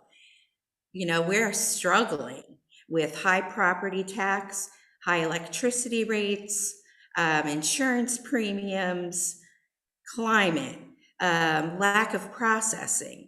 So we really need to be included in the agritourism world, because at the end of the day, every farm has a product to sell and market, regardless of what it is. Otherwise, we wouldn't be farmers.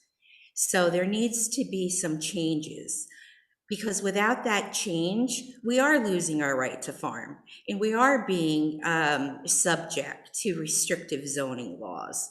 And it needs to be equal opportunity. We need to have the same rights. Every farm should have the same rights. Great, thank you so much. We will definitely look into that piece of law. I'm happy to even have a separate conversation with you about specifics on what Yes, I would appreciate that. Great. Absolutely. Well, thank you. Thank you for raising it, and thank you for lending your voice. Thank you. Our next speaker is Michael Hurwitz from Grow Nyc. Hi, good afternoon. Thank you for having me.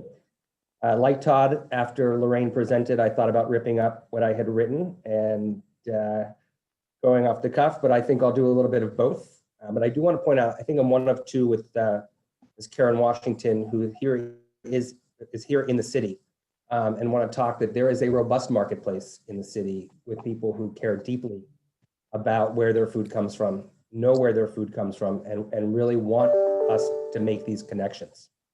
You know, part of what I'm going to talk about today are values and intentionality, right? We at Grow Nyc, for the past 45 years, all of our food work has been guided by a two-part mission, which is regional farmer profitability and viability and equitable access to the products produced on those farms.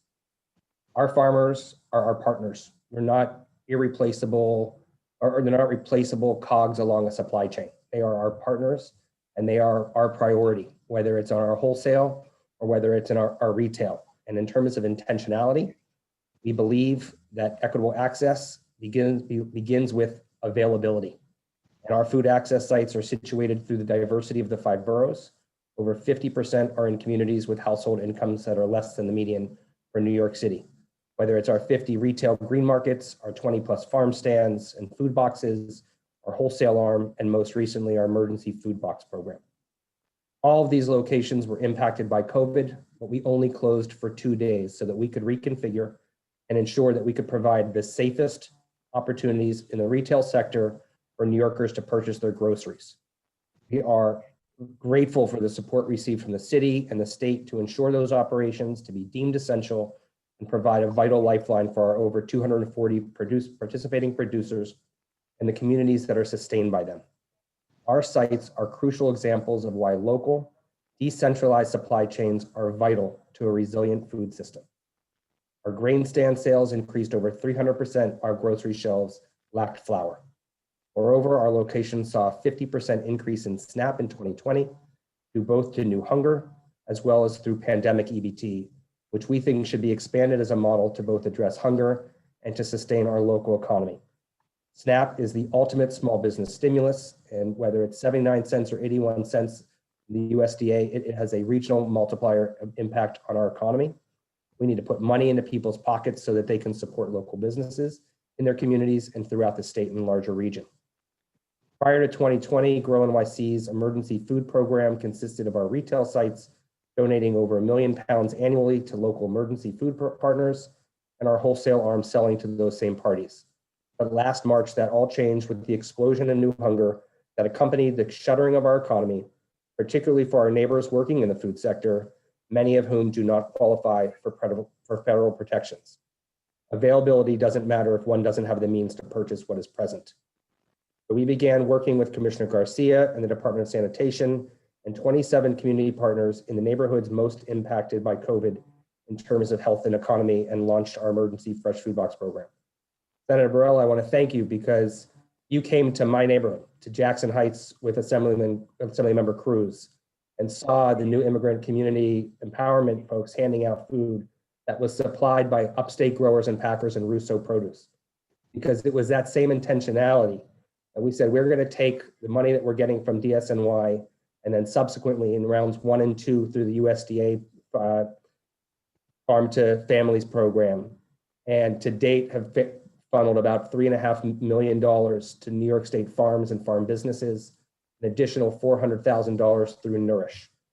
These are, again, putting money, these aren't into people's pockets, but into institutions' pockets so that they can support regional agriculture. And like the intentionality required by the legislation, we're thrilled to see Nourish being talked about and being included.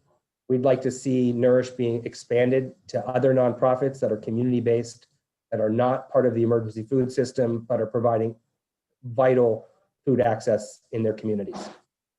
The last 2 areas I want to talk about is farmer succession and technical assistance. Similar to New York State and national numbers, 40% of the farmers that participate in our markets are going to retire in the next 15 years. And of those, 40% have no identified successor. It's imperative that we provide the supports to these farmers that facilitate their land remaining productive. This includes access to legal support, to mediation, and to matchmaking with beginning farmers, and being intentional about affordability for those beginning farmers, and intentional that those beginning farmers represent the diversity of New York State, and that we see more BIPOC farms coming on and supplying these essential food chains. We've worked, talking to Lorraine before. Lorraine, I'll come meet you at Grand Central Station anytime. We've gotten funding through Farm Viability Institute and through the USDA to have matchmaking sessions, to do wholesale readiness programs, to identify markets, to build new markets, to do on-farm enterprise budgets. That is work that we look forward to continuing to do, to continuing to drive the New York State marketplace. So thank you again, and we look forward to working with the legislature to build a more resilient and robust New York agriculture. Thank you. I will say 2 points. One, we are happy to connect you with Lorraine. So we will make that part of as the broader conversation. So we will do that. And two, thank you for your comments on Nourish New York. That really is a silver lining of COVID, a program that is a silver lining of this COVID pandemic. And I want to say that in partnership with Senator Borrello and Assemblywoman Cruz and myself, we actually just passed a bill out of committee that makes the Nourish New York program permanent and also expands it exactly as you've outlined here today. So that is a priority of ours, and we will continue to push that forward. Wonderful. Thank you so much. Thank you, and thank you for all of your work. Senator Borrello, is that a hand? Yes, thank you. First of all, Michael, thanks for the recognition there. And I know that there is so much more work to do. And one of the things I talked to Assemblywoman Cruz about is that there is no permanent food bank down there. I know that's a huge issue. But I think hopefully codifying the Nourish New York program with legislation and giving that continual flow of funding will then create the opportunity for a food bank permanently there that knows it will have supply. And again, also for all the farmers across New York State that benefited from being able to sell product through the Nourish New York program. What a great way to bring upstate and downstate together for the benefit of so many people. And how does that look in your area there? And I know Catalina has been working very hard on the food bank situation. Absolutely. I mean, listen, I think emergency food plays a vital piece, but it should not be the priority, right? We need to empower people and put money into people's pockets so that they are going to their local supermarkets, their local farmers markets, and being able to support a regional economy and a regional farm economy. And so we should need to be intentional about where we invest in infrastructure throughout the state. We create those efficiencies to get those products into those supermarkets, into those bodegas, into those small corner stores. That said, between the USDA and Nourish, it's played a vital role in feeding people. Like I said, we're working in 27 neighborhoods. We prioritized where there is no SNAP. A lot of folks who feed us in the restaurants, who take care of us in our homes, who may be here without documentation, but are a vital part of our economy, who are immediately unemployed through this pandemic and have families to feed. And it's playing a vital role in filling those gaps, but also we know that there are at least 600,000 new hungry people. There are an additional 200,000 people on SNAP that weren't prior. And we had a hunger issue prior to March of 2020. So I think that all of these programs and all of these dollars are really generating markets. One of the things that we're doing now is we replaced all of our black beans that went into our food boxes with New York State black beans because Genesee Valley Bean Company saw a market opportunity. And instead of buying from 14 of their neighbors, I think they're now buying from 40 of their neighbors. Well, New York State institutions should be driving that demand as well, not just hunger. And I think looking at what we grow well, where it grows well, where there's private, state, city investment, even philanthropic support. Doesn't have to be an all or nothing about how we source locally. Let's find a few items that we can start with. And I don't think that's to be rocket science. I think there are real market opportunities in our state. And this actually demonstrated, again, sadly through hunger, that there is real demand and that demand can be met by New York State farms. Awesome. Thank you again for your efforts. Appreciate you being here today. Thank you very much. Thank you. Our next speaker is Megan Hauser from Table Rock Farm. Senator Hinchey and members of the Senate Agricultural Committee, my name is Megan Hauser. I'm the 4th generation on our Western New York dairy farm. As someone hoping the 5th generation will choose to join me in New York State dairying, I wish to bring to your attention an institution that gives all aspects of New York State farming a competitive edge, Cornell University, our land grant institution and its outreach arm, Cornell Cooperative Extension. I'll center my comments on Extension's Pro Dairy team, an educational powerhouse that I find the most innovative, the most forward-thinking, the most geared for sharing scientifically based information, and the most tuned in to helping farms be profitable. However, I strongly believe that all branches of Extension and the educational institution that oversees them are really vital to the continued and future success of agriculture in our state. On our dairy, we speak to Pro Dairy weekly. We talk to advisors about projects at our farm. We know that we reach out to any Pro Dairy staff member and we will get a rapid response. We also know that this attentiveness and willingness to help is available to any dairy in the state, regardless of our size or of personal connection. Pro Dairy is what keeps our Northeast dairy industry moving forward and ever upward. In recent years, we've asked Pro Dairy staff for help and advice on how to properly feed our calves for optimal growth, on how to construct barns or renovate our existing facilities for better cow comfort, how to put up better forages for our cows to eat, and how to keep our employees safe. Pro Dairy's helped us and dairies across the state financially manage our farms as well, with tools for budgeting, leadership development, risk management training, and business analysis. We've completed a dairy farm business analysis since the 1940s on our farm, and that tool has really helped us work through both the good years and the bad years to keep our farm going. Pro Dairy also helps us to understand our impact on the environment with increased focus on what farms can do to mitigate climate crisis through soil carbon sequestration, through nutrient balancing, which is another extension study we've done for at least 20 years to help us understand our nutrient balancing, and methane mitigation strategies. Farms rely on and really are going to continue to need Pro Dairy for science-based decision-making.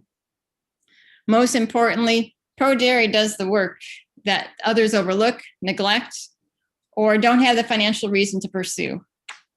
They have investigated and become unbiased advisors on facility construction and on renewable energy sources.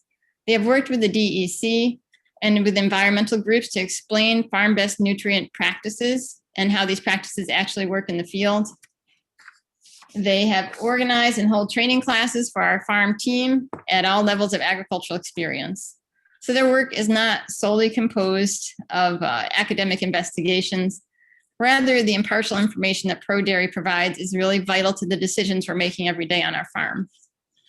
In closing, New York State support has really been crucial for building and maintaining the Pro Dairy. And if funding were disrupted, this really key educational infrastructure would collapse. I am pleased that within the many areas of priority that my state recognizes the importance of Pro Dairy, cooperative extension, and of Cornell University, and that you all believe in the future of agriculture in New York State. So I thank you for that. Thank you. And we absolutely understand how important CCE is. And as a Cornell alum, I believe how important they are too. So we got to always promote it. They're doing really incredible things for the ag industry and making sure that we continue to stay innovative. And therefore they need funding to do those programs. Do I see any questions? Great. Well, Megan, thank you so much for being here. We really appreciate it. Thank you. Our next speaker is Thomas Cosgrove from Farm Credit East. Well, good afternoon, Senator Hinchey. Thanks for the opportunity to speak with you today and the other senators. Just want to take my time here. I'm going to start the timer here so I stay on track to give just a quick overview of Farm Credit East and our cooperative and what we do. Maybe review for some of the others, but maybe I'll hit on some things that you all aren't aware of. So Farm Credit East, we're a member-owned cooperative. We provide credit and other financial services to farms, as well as forest products and fishing businesses throughout the Northeast, including New York. We also provide a number of financial services, tax preparation and planning. We provide payroll services, consulting, appraisal. We sell crop insurance. So in addition to the credit, the other products and services that really needed to make farm businesses successful. We have 12 offices in New York State. We have over $4 billion in loan commitments to our over 10,000 members in the state. So we're the largest provider of credit. And we really cover organic, conventional, big, small, everything in between. And I know there's been a lot of focus on climate change, obviously a critical issue. And as we think about climate change, we finance a lot of those types of improvements on our members' operations. Whether it might be a solar array or a anaerobic digester. That's an important part of our business as well. As a cooperative, we have a farmer elected board of directors. In addition, every year when we have our net profits, we give that back to our members. Any money we don't need to run the business or capitalize it, we give back. And so this year, 89 million is going back to the members. We actually paid in advance of that in July, in kind of the post, when the pandemic first started, to help cash flow. And the other 59 million is going out the door this week. And so, so that's an average of about a 1.25% interest rate benefit for our members. We have a number of programs to support the next generation of agriculture. That was brought up by one of the earlier speakers. Discounts on our services and pay loan guarantee fees and things like that. Support FFA and have a number of ag educational programs. We have a program called Farmstart. For those who might not qualify for our traditional lending programs, they're investments in startup operations up to $75,000, and that's been a popular program since we started it. We give back to Northeast communities in a number of different ways in terms of our stewardship programs. One of them is our Northeast Ag Enhancement program, where we support youth development, leadership programs. That's one of the ways we also encourage diversity and outreach in agriculture, supporting a number of projects to bring a broader group into agriculture. Very critical that happens. In terms of policy points, kind of running out of time here, but I would say, we're part of the New York Farm Bureau Ag Alliance. We're part of the Council of Agricultural Organizations. So, kind of, while we're not primarily an advocacy organization, we do work with them. One of the ways we try to support their efforts in advocacy is really looking at the economic impacts of the various policy positions that might be put forward. So I know it's a tough budget environment this year, but we do hope that you'll continue to support the various institutions like Cornell Cooperative Extension, the previous speaker just mentioned, FarmNet, Farm Viability Institute, all critical. Access to COVID-19 vaccine for farm workers and food workers. And we are concerned about the economic impact of the overtime requirements. And Senator Hinchey, I want to thank you for your proposal to double the farm workforce retention tax credit. That's very much appreciated. So I see I've gone over by a few seconds here. I'm going to stop there. But again, appreciate the opportunity to testify, and certainly look forward to working with you folks going forward. Absolutely, thank you. We know that I don't know where that's coming from. We know that 3 minutes is not nearly enough to cover any of the things that we need to cover, but just the beginning of the conversation and using these forums to kind of get a breadth of understanding of all the different types of issues that are facing the ag community, but very much looking forward to using your expertise and connecting with you on all of these issues as well as we move forward in this legislative session. So thank you so much for joining us today. Thank you so much. Thank you. I know we've got a couple minutes left in our scheduled time, but we have about 6 more speakers. So we're going to keep going. If you can stay on with me, we would appreciate it. But of course, if not, we understand. Our next speaker is Lynn Mortis from Dashing Star Farms. Hi, I'm a sheep and poultry farmer in the town of Northeast in the northeast corner of Dutchess County on the Connecticut border. Thank you for having these sessions. I respectfully refer to the committee to my written correspondence dated February 4th, which addressed not only the ag assessment program, but also equitable administration of programs that are run by the soil and water districts in each county, and then agricultural education and mentorship. But the focus of my remarks today are going to be about the ag assessment program, which is particularly important here in the Hudson Valley, where our property taxes are quite substantial. Ag and Markets Law 25 AA needs to be amended basically to extricate the ag assessment eligibility criteria from the to a separate section of the law. Right now it's stuck in section 301, which is entitled definitions. I think that the operational aspects of it need to be addressed more fully.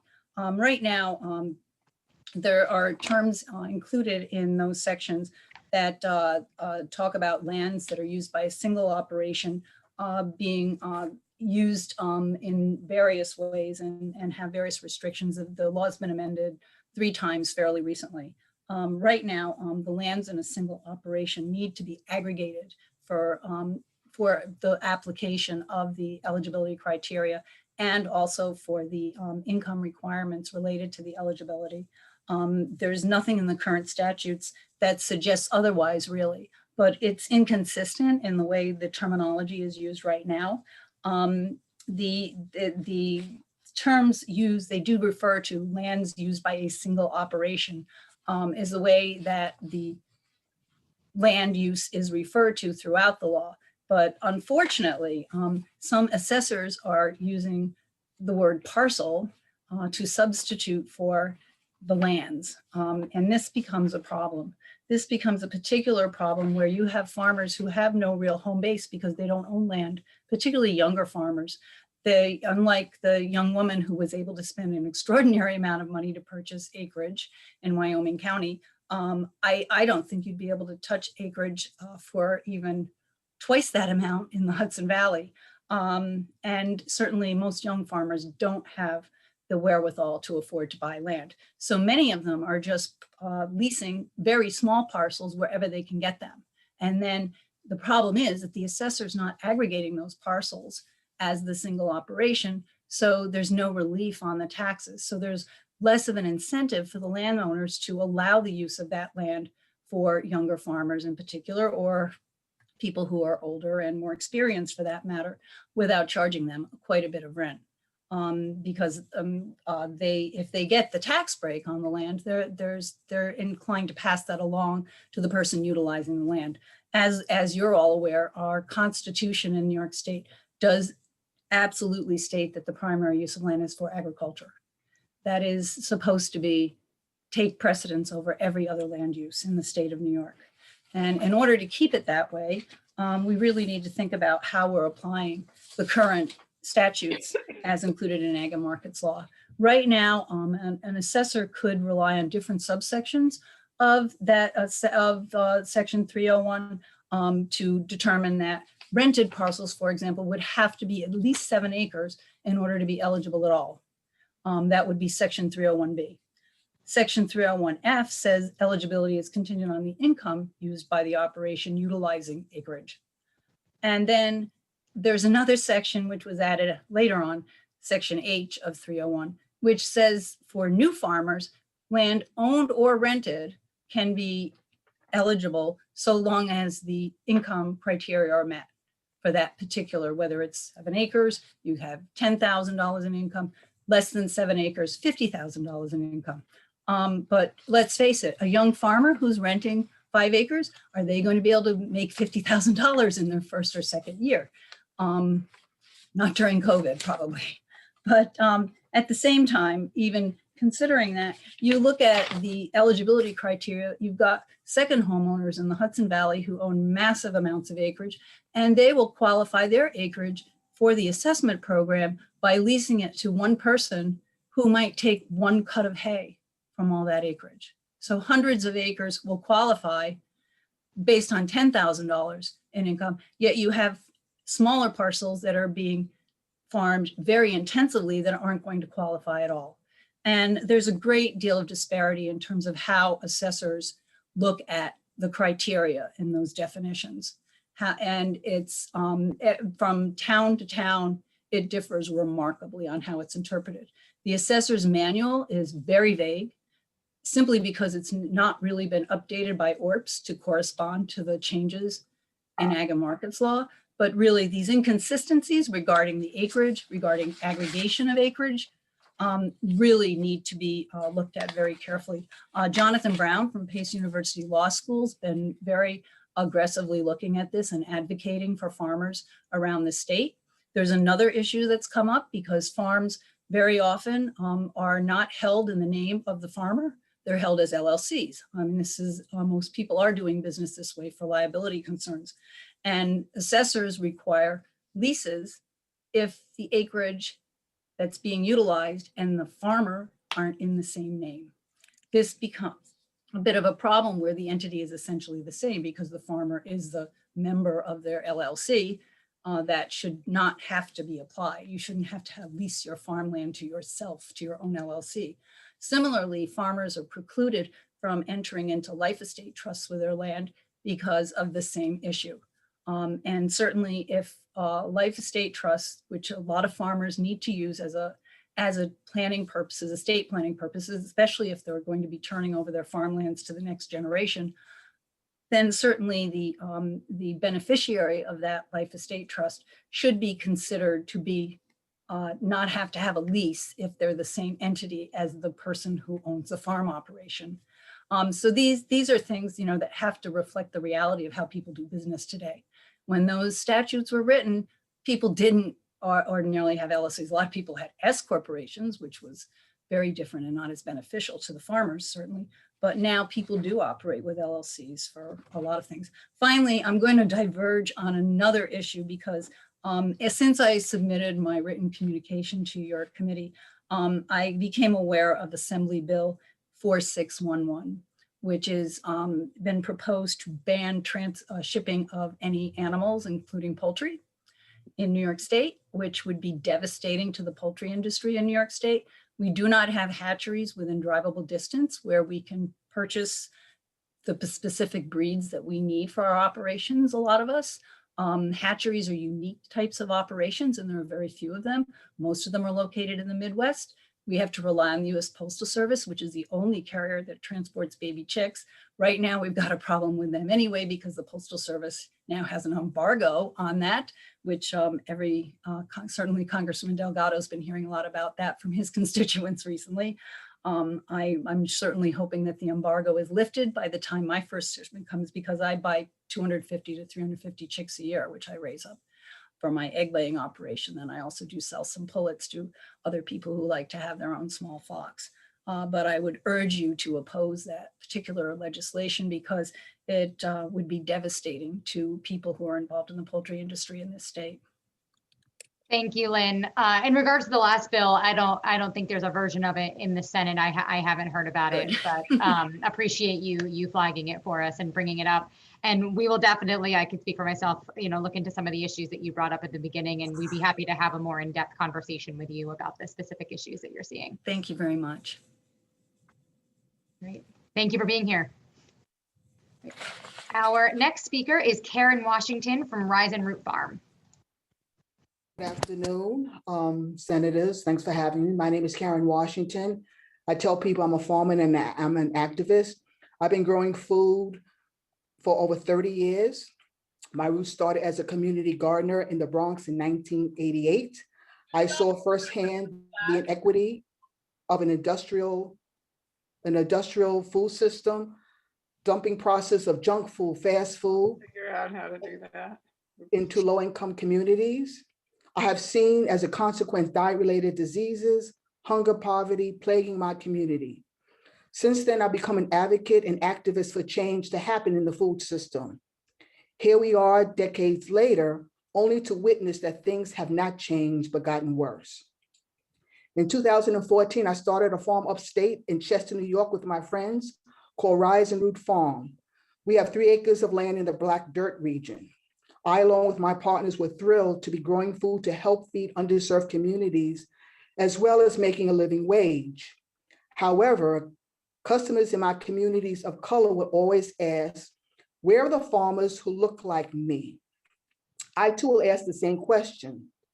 So after doing some research, a group of us found out, according to the last ag census, out of 57,000 farmers in New York State, only 139 are Black. This injustice is near and dear to me. We cannot move without addressing the racial wealth inequities and disparities we see in our current agricultural system. So the question I'm asking lawmakers, what are you going to do to address this? And what are you going to do about it? I, for one, I am 66 years of age and cannot afford to wait. This issue is urgent, not by addressing the lack of Black farmers in New York State. 20 years from now, there'll be no Black farmers, and we'll have a food system dominated by one race of people, white men. The lack of Black farmers affects and hurts all farmers. Right now, the average white farmer makes close to $14,000 a year. The average Black farmer nets minus $910 a year. The overall wealth in America has white families' wealth averaging $141,000, whereas Black families' wealth is $11,000. The wealth gap in this country has historically been fueled by racist politics and policies in the past. The time for change is now. This pandemic has only exacerbated the racial divide we see in this country. How can we heal as a country? How can we do better? It is up to all of us. As farmers, we seek pride in diversifying our crops. Why can't we see that same pride go into the diversification of our farmers? And I'll leave with that. I think this is really dear to me. I'm compassionate about that. We need answers. We're trying to find those 139 farmers that's on that census. And again, it's always privacy issues, roadblocks. I need your help, that's number one. But also I need for the political system to see how urgent this is, because when there's one group of farmers that are hurting, we are all hurting. And so I'm asking you, the powers that you be, what can you do to help with this problem? I have some answers for you because this is something that we are working on. So thank you first and foremost for raising this really important issue. Thank you for speaking out about it and for being here today. I don't have the answers to solve the problem, but we do recognize it is a serious issue that we need to address. And so twofold. One, we are working on, my office is working on a beginning farmer bill with a specific eye to making sure that we have more BIPOC bringing more BIPOC people into farming.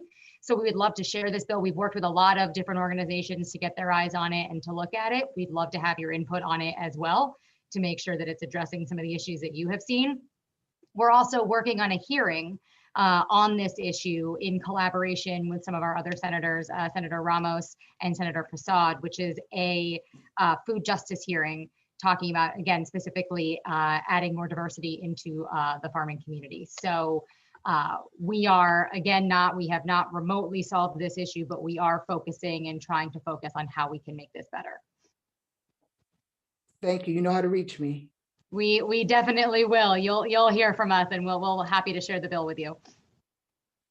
Thank you. And invite you to the hearing. We'd love to have you. As we're still kind of working and putting it together, but we'd love to have you there. Thanks. Great. Senator Comrie? Oh. Yeah, Ms. Washington, do you have any suggestions on how to do this outreach, and how many farmers that you're in contact with and have you put together an advocacy group at all of those people? Nope. Of course we have. So we have a new group called Black Farmers United, New York State, that we have started a year and a half ago. We're also on the listening tours that Ag and Market, along with the Commissioner Ball, has been sort of doing. We've also started a Black Farmer Fund. We've started our own Black Farmer Fund because when we went to the governor initially in 2019, we asked for $9 million. Of course, they looked at us like we were crazy, but we were able on our own to amass close to $1 million on our own. No federal, no local. No, it's just people believing in this crisis. And so what we want to try to do with that money is really to help Black farmers and Black businesses. They don't get the credit that they need or the loans that they get from a standard bank. We're doing the educational process. It's really, really important.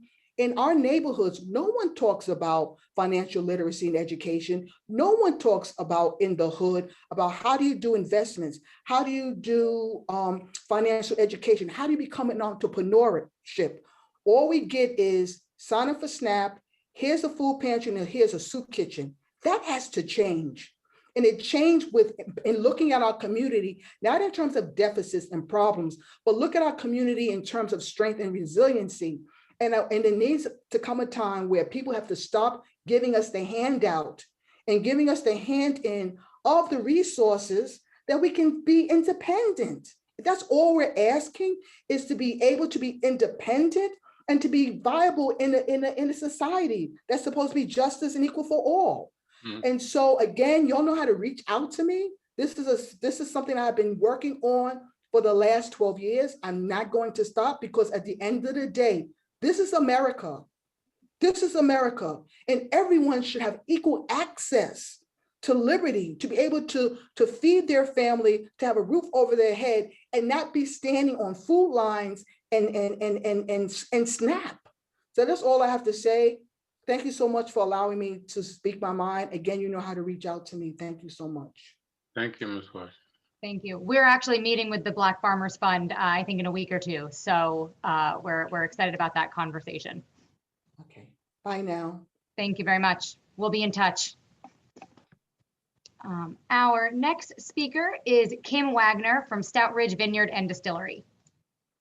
Hello, and thank you for taking the time, especially those of you hanging in the overtime session. I appreciate it. So my husband and I founded, own, and operate Stout Ridge Vineyard, which is a vineyard, farm winery, and farm distillery in Marlborough, which is near the Hudson River and in Ulster County. As a farm winery and a farm distillery, 100% of the fruit and grains that we use are either grown by us or grown by another New York farmer. So it's 100% local. We rely heavily on Cornell, Cooperative Extension, Ag and Markets, and the Department of Environmental Conservation, in addition to our industry partners like the New York Wine and Grape Foundation, Sam Filler spoke to you earlier today, and Farm Bureau. And this has been especially true during COVID, where we've had to constantly adapt our business and our practices to both stay safe and to continue to offer our customers a completely local craft beverage. And in the time since we've started, I've looked at every one of your districts and compared it to my customer list. And I can honestly say that I have at least one customer in all of your districts and mostly more. And Senator Barolo, I actually make vodka out of Concord grapes. So you have to come down and test it. Today, I'd like to talk about three different things. One is making two of the privileges that are currently granted under executive orders permanent.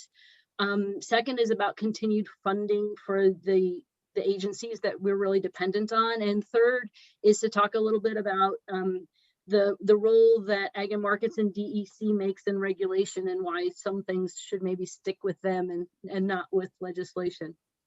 So taking them one at a time. You know, it's probably quite clear to everyone why the to-go alcohol beverage right in the executive order is beneficial to the struggling restaurant industry.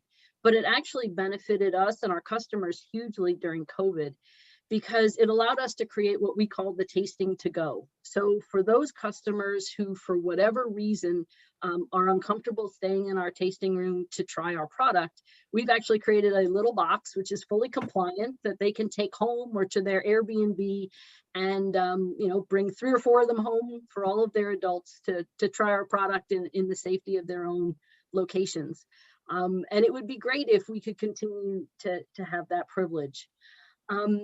Also, for over a decade, the New York wineries have been able to ship their New York wine to all of their New York customers. And the beer industry has something similar. And Scott talked about the cider industry. You know, during COVID, again, there's an executive order that has allowed us to be able to ship our New York spirits to New York customers. And we would very much like that to continue post the world of executive orders when we're back to real world. And there's actually a set of companion bills in the Senate and the Assembly. The Senate bill is 4245. It's sponsored by Senator Skoufis. And I just ask that when it comes to the floor that everybody support it and get your friends to support it too. It would really help us out as a farm distillery. Moving to the other topics, in New York, we're unique in that we're one of 2 states, California being the other one, where after the EPA approves a crop protection product, the state also approves it. And in New York, that's the DEC that does that approval. And it's not, I mean, this is a scientific activity. It's not unlike the role that the FDA plays in approving and regulating drugs and vaccines and everything else. And just like I don't think any of the legislators believe that they're qualified to make the latest proclamations around what the next cancer medicine should be or what next vaccine should be approved. You know, there's an analogy that it should be the same around crop protection. And that those decisions around approvals and regulations should really be left to the experts at the DEC and Ag and Markets. And so that leads me to my final point, which is for many reasons, some of which I've mentioned, our agricultural businesses are really dependent on the scientific recommendations, the regulations and the requirements that are put together by the experts. And I ask that you continue to fund and potentially even increase support for Cornell, for cooperative extension, for Department of Environmental Conservation, and for New York Ag and Markets. It will allow them to continue to carry out their important work on behalf of us and the customers in New York State.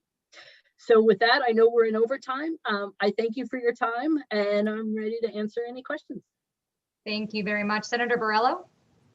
Thank you very much, and thanks so much for being here, Kim. You just, first of all, I agree with what you said, especially on the executive orders becoming permanent, because I know the benefit to everyone in the sector, the hospitality sector. But I want to specifically on 4245 that you had mentioned. So that would allow you to ship your product within New York State, or would that be interstate also? So it has both, but similar. So I was part of what they call Free the Grapes when we were working to get wine shipped across states. And as you probably know, it's an import-export legal activity to cross state lines with alcohol of any kind. Mm-hmm. And so 4245 has in it reciprocity. So if any other state would allow us to ship, we would allow them to ship in. So it's both, but we all know we're at the very beginning of the journey to follow the wine industry. And so at first, and quite frankly, if I can just keep shipping to my New York State customers, my New York State product made with New York State grains and fruits, that would be wonderful. Yeah, absolutely. And the distilled products is a growing sector in New York State, so are you actually distilling Concord grapes, or are you flavoring with Concord grapes? Oh, no, we're distilling them. Wow. So we source from the same growers that supply National Grape, which we all know is Welch's. We source either grapes or juice. It comes in and we make wine into it, and then we distill it into vodka. So it's kind of like your own version of grappa, it sounds like. So. Well, it's not grappa, it's vodka. We make a grappa. Wow, that's awesome. Well, I definitely want to try it. It's 90 proof and it's spectacular. Wow. Senator Borrello, come on down to Ulster County. That sounds good to me. I'll have to get an Uber on the way back, though, I think. Sounds like so. Thank you very much. Thank you. Wonderful. Kim, thank you so much for joining us today. This is great. Bye-bye. Bye. We have 3 people left. We'll run here. Our next speaker is Tanya Van Slyke from the Northeast Dairy Producers Association. Good afternoon, and thank you for the opportunity to address you today. I represent NEDPA, the Northeast Dairy Producers Association. NEDPA represents forward-thinking dairy producers and industry partners committed to our consumers and dedicated to the care, well-being of our communities, our environment, our employees, and our cows. So as Senator Erling mentioned earlier, farmers across New York State demonstrated their commitment to communities, and certainly the dairy industry was at the forefront of that by helping bring food, nutritious New York food, to food banks across the state as well as New York City. So every Tuesday from the middle of April through June, I spent with a group of folks coordinating food headed from Western New York and Central New York to Senator Ramos's district. And so I think that there is an important message in that. So while Senator Ramos led the way in passing the Fair Labor Practices Act, the farmers from upstate New York felt the need to still fulfill nutritious needs in New York City. So I think there's an important message here in that even if we don't agree on certain topics, we can all work together, and we should work together. As Senator Biaggi said earlier, upstate and downstate need each other. So I think that's an important message that I hope you take from my comments today. When I talk about the priorities of the dairy industry in New York, there are several speakers before me, like our member Megan Hauser talked about the importance of the Pro Dairy program. One thing that I want to share with all of you is, and an ask, is that we continue to message to Governor Cuomo about the importance of making farm workers and processing workers, food processing workers, a priority for the COVID-19 vaccine. I think we demonstrated as essential workers our commitment to providing nutritious food to New Yorkers throughout this pandemic. We need to continue to do that. And we're getting ready to bring in guest workers through the H-2A program. So we need to make sure that we prioritize farm workers in the next round, as the CD has recommended under 1B. Other legislative priorities or funding priorities that are really important to our industry, as Megan talked about, is the importance of funding the Pro-Dairy program. They do a lot of work. Most important to our organization is their commitment to environmental stewardship through their nutrient management greenhouse gas emissions reduction program, formerly known as the SPEAR program. Our organization was founded in 1993 with a commitment to environmental stewardship. We've continued to expand our organization in our priority areas. Second priority area that I want to talk about is the Cornell Farm Labor Specialist. Dr. Richard Stepp has been an amazing asset to the agriculture industry in New York, really focuses on helping farms with compliance, both at the state and federal level, as well as working on workforce development. So we've heard earlier from other speakers today about the importance of workforce development, and we're excited to be part of that. Additionally, we prioritize funding for Cornell's Animal Health Diagnostic Lab and quality milk production services. So we all have learned throughout the pandemic how important health and safety is, and we need to continue to make sure that we prioritize funding. Other areas of importance to us are the low carbon fuel standard. And I know Senator Hinchey, we're going to have further discussion about that, so I won't expand on that today. And I should have started out with rural broadband because I have Spectrum as well, and I'm connected to my phone to be able to participate today. So we all understand the importance of rural broadband. And lastly, I want to go back to labor. I know that we're all aware of the Farm Labor Fair Labor Practices Act. And as we move forward this year and the wage board looks to meet in November, I hope that we have the support of this committee to not lower the threshold of the overtime. Our farms have been working to manage through the 60-hour threshold, and a lower threshold would be detrimental to the face of the agriculture industry in New York State. And lastly, Senator Brisport, I want to share a message with you. So this is a very personal message. So before the pandemic, I came to New York City. It was my first trip outside of LaGuardia and JFK. And I had never had an interest in going to the city. And I came home from that trip and I said to my husband, we got to go to the city. And he said, what did they do to you down there? You've never wanted to go to the city. And I said, well, we need to go to the city. And I really have Senator Krueger to thank for that, because she took an hour of her time that day to help me understand how we need to better connect between upstate and downstate. And I came home energized. So I challenge you, Senator Brisport. I changed my mind by visiting New York City and learning what's so special to you about New York City. I challenge you to visit our dairy farms and learn why we are passionate about the dairy industry, passionate about what we do. So I challenge you. With that, I'll take any questions.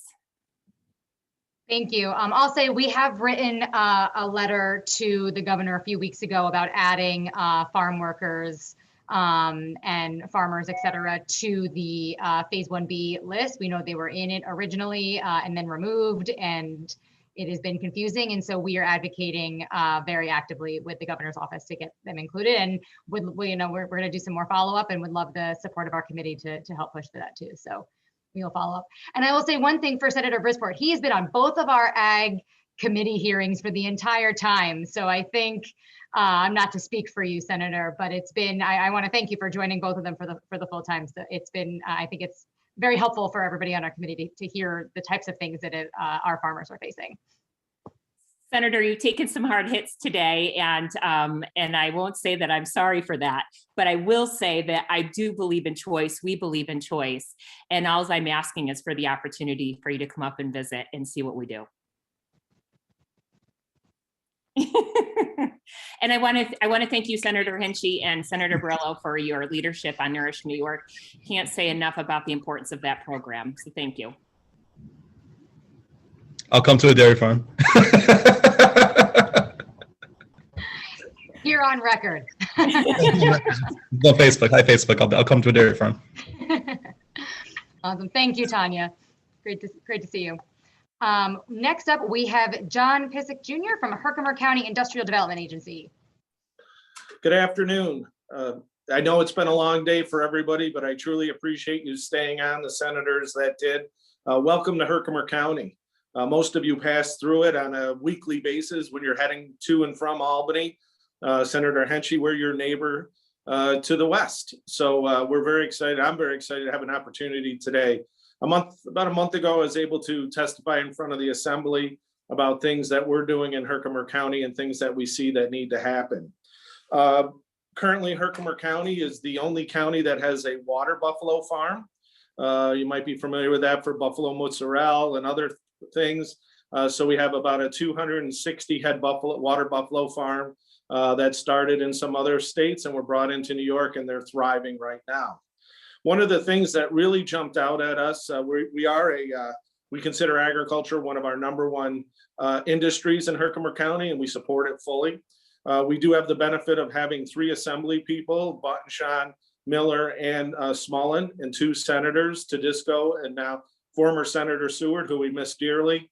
And now we have Senator Oberecker. But we are very concerned with agriculture and some things that we see that we need. We're applying for a CDBG grant for food processing study to have a better understanding what to do there. We think we're in the perfect location in the center part of the state. We have water, we have sewer, we have low cost power. We have several communities that use hydropower, so we see it's a benefit. But I'm not here to ask for money to develop these sites. What I'd like to see is New York State do something different. I'd like to approach these processors and say, look, build your facility here and we'll guarantee you 20–30% of New York State's business. Whether you're a cook chill facility for hamburger, or we're grinding fruits and vegetables, or we're producing milk or yogurt for the schools and the institutes, we need something like that. Not everybody's always looking for that handout, but that start of a 20–30% would at least entice these businesses to come here. Everybody needs some skin in the game, and I think New York State should start to look at inside on how to do this. I think it would be very successful. We're actively attracting food processors now. I'm not saying slaughterhouses, I'm saying cook chill. Right now, we take most of our cows down to Pennsylvania, then they're sent to Cincinnati to be cook chilled and sent back to schools and prisons here in New York. Makes no sense. We could actually develop these sites. We have places throughout Herkimer County, and we could really make that thrive. So we'd really like you to take a look at that. I think we could work well with Roanne DeStito and OGS, who's a local resident here as well. She lives in Oneida County. And I just think that there's some benefit to that. That would show other regions and other states that we have a vested interest in producing our own food. We saw what happened during COVID. Everyone was afraid, where is this coming from? We would have a handle in upstate New York where product was made. So that was the real and most important issue on why I wanted to be on here today. You know, I know what it takes all day long to do these hearings, and I truly appreciate the time. If there's any questions, I'm happy to answer it, but I will be following up with you as well as I did with Assembly, because I think it's important when we bring a food processor here that we bring everybody to the table. I agree with you and would love to have a longer conversation about that, because I think, you know, as we've said on this call, we've heard on this call, as well as the first component of this listening tour, and many times before, processing is severely lacking across the state, and we have to solve that issue. And any types of creative ways or interesting ways that we can do that, we're absolutely here for. So we will definitely follow up with you to have a longer conversation.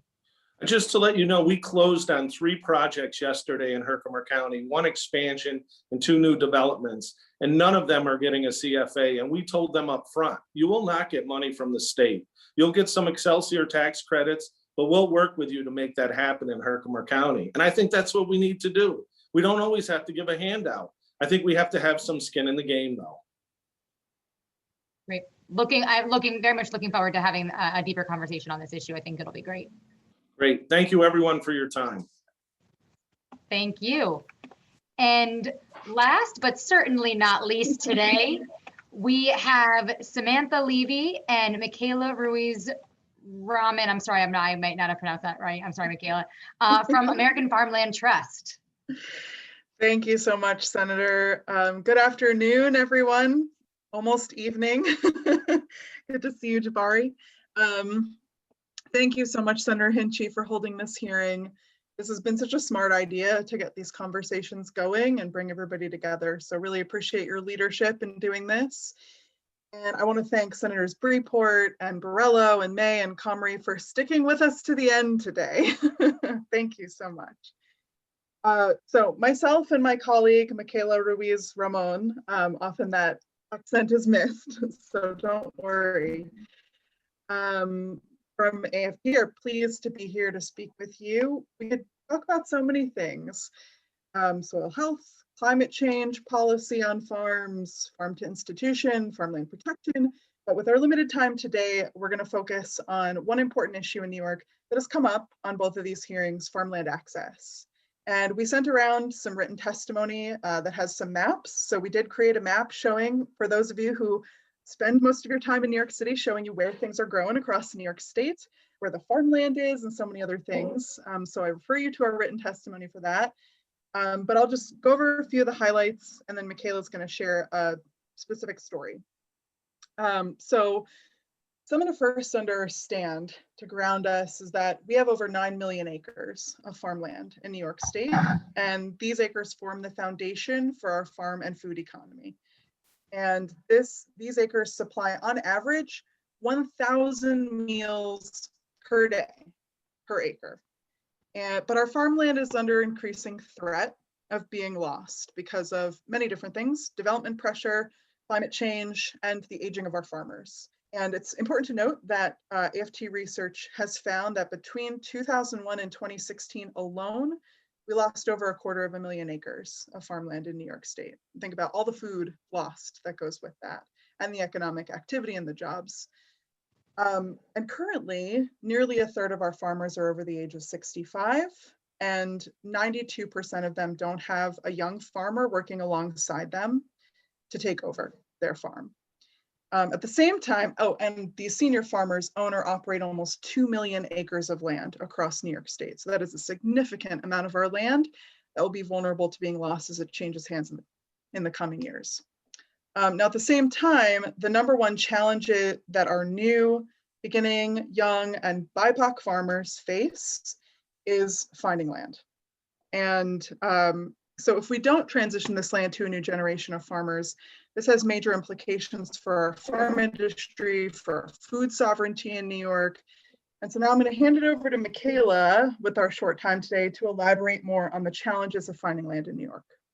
Thanks, Samantha. Happy to be here today. So the story I'm about to share is a very abridged version of what we submitted in our testimony. So I hope you'll give that a read to kind of get a better sense of all the components. But imagine briefly that you want to become a farmer, change your career paths. You decide that you want to grow and sell organic vegetables to your community, but there are two major barriers that are standing in your way: finding land and affording it. So finding the right piece of land is a Goldilocks challenge that you need to figure out how to navigate. You need to find somewhere with good soil, with housing, with access to things like good schools for your kids. So you hear about Farmland for a New Generation New York, a state-funded program that connects farmers looking for land with farmers or landowners who have available land through an online resource center and network of regional navigators. You make a profile, you have a call with expert staff at AFT who advise you on your next steps and connect you with Grow Nyc, which is one of our regional navigator partner organizations, and you stay in touch with them throughout this entire process. So between the website and Grow Nyc's help, you eventually successfully match with a landowner that's interested in renting their 130 acres in Greene County to you. So far, so good. Grow Nyc connects you with John Brown from Pace University, another regional navigator organization in Westchester County, and they provide pro bono legal assistance to help you write a lease for this rental agreement. You do hope, though, to someday buy this property to own your farm, but land in New York is prohibitively expensive. You've been working the past 5 years or so in a series of farm jobs that are paying minimum wage or less, as we heard from Barry, to gain farming experience. And you need to figure out how to raise roughly, let's say, $1.25 million to buy the land that you found and the structures on it, as well as pay for your startup costs. Your regional navigator helps connect you with service providers like Farm Credit East, and they help you assemble the business and financial plans that you need to apply for loans and grants. Go through this process and you finally receive your financing. You're able to purchase your farm. And then, only then, do you actually start in on the business of farming to feed your community like you'd originally dreamed. The process of finding and buying land and launching a new farm business is long, it is hard, and it is very complex. From this short story, I hope that you can easily imagine the many ways that your journey could be easily delayed or derailed altogether. Regional navigators aren't just a source of expertise, they're part of a vital support network. In the 2 years that it's been operational, Farmland for New Generation New York has connected 68 farmers to 2,613 acres of land in New York. We thank the Senate so much for your support for this program, which has been and will continue to be instrumental in helping to bring more farmers onto the land to grow food for us all. I'll turn it back over to Samantha for a few closing thoughts.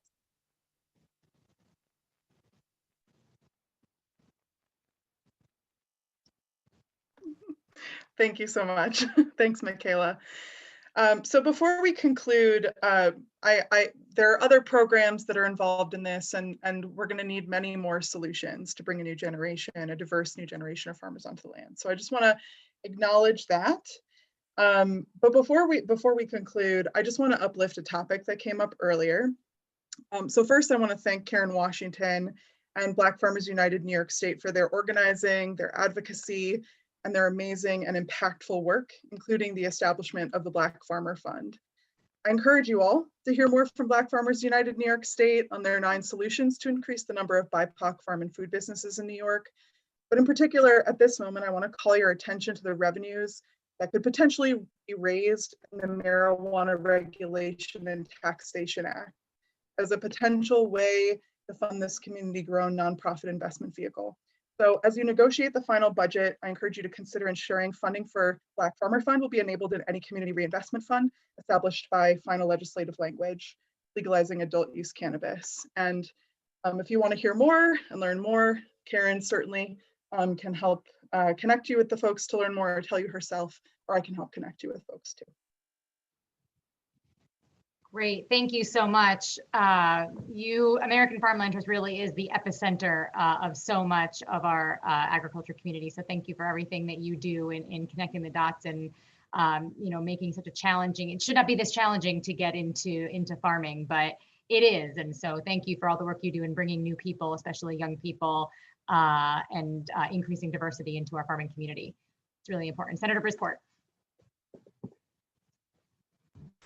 I have no question, just great to see you again. Sam, Michaela, and really both of you, thank you so much for the work you're doing. This is such an incredible organization. And I also I really appreciate the amount of work you're doing to bring young farmers into this. I do think legalizing marijuana will help with that, but I really appreciate all the efforts you're taking to doing that, and it's really appreciated.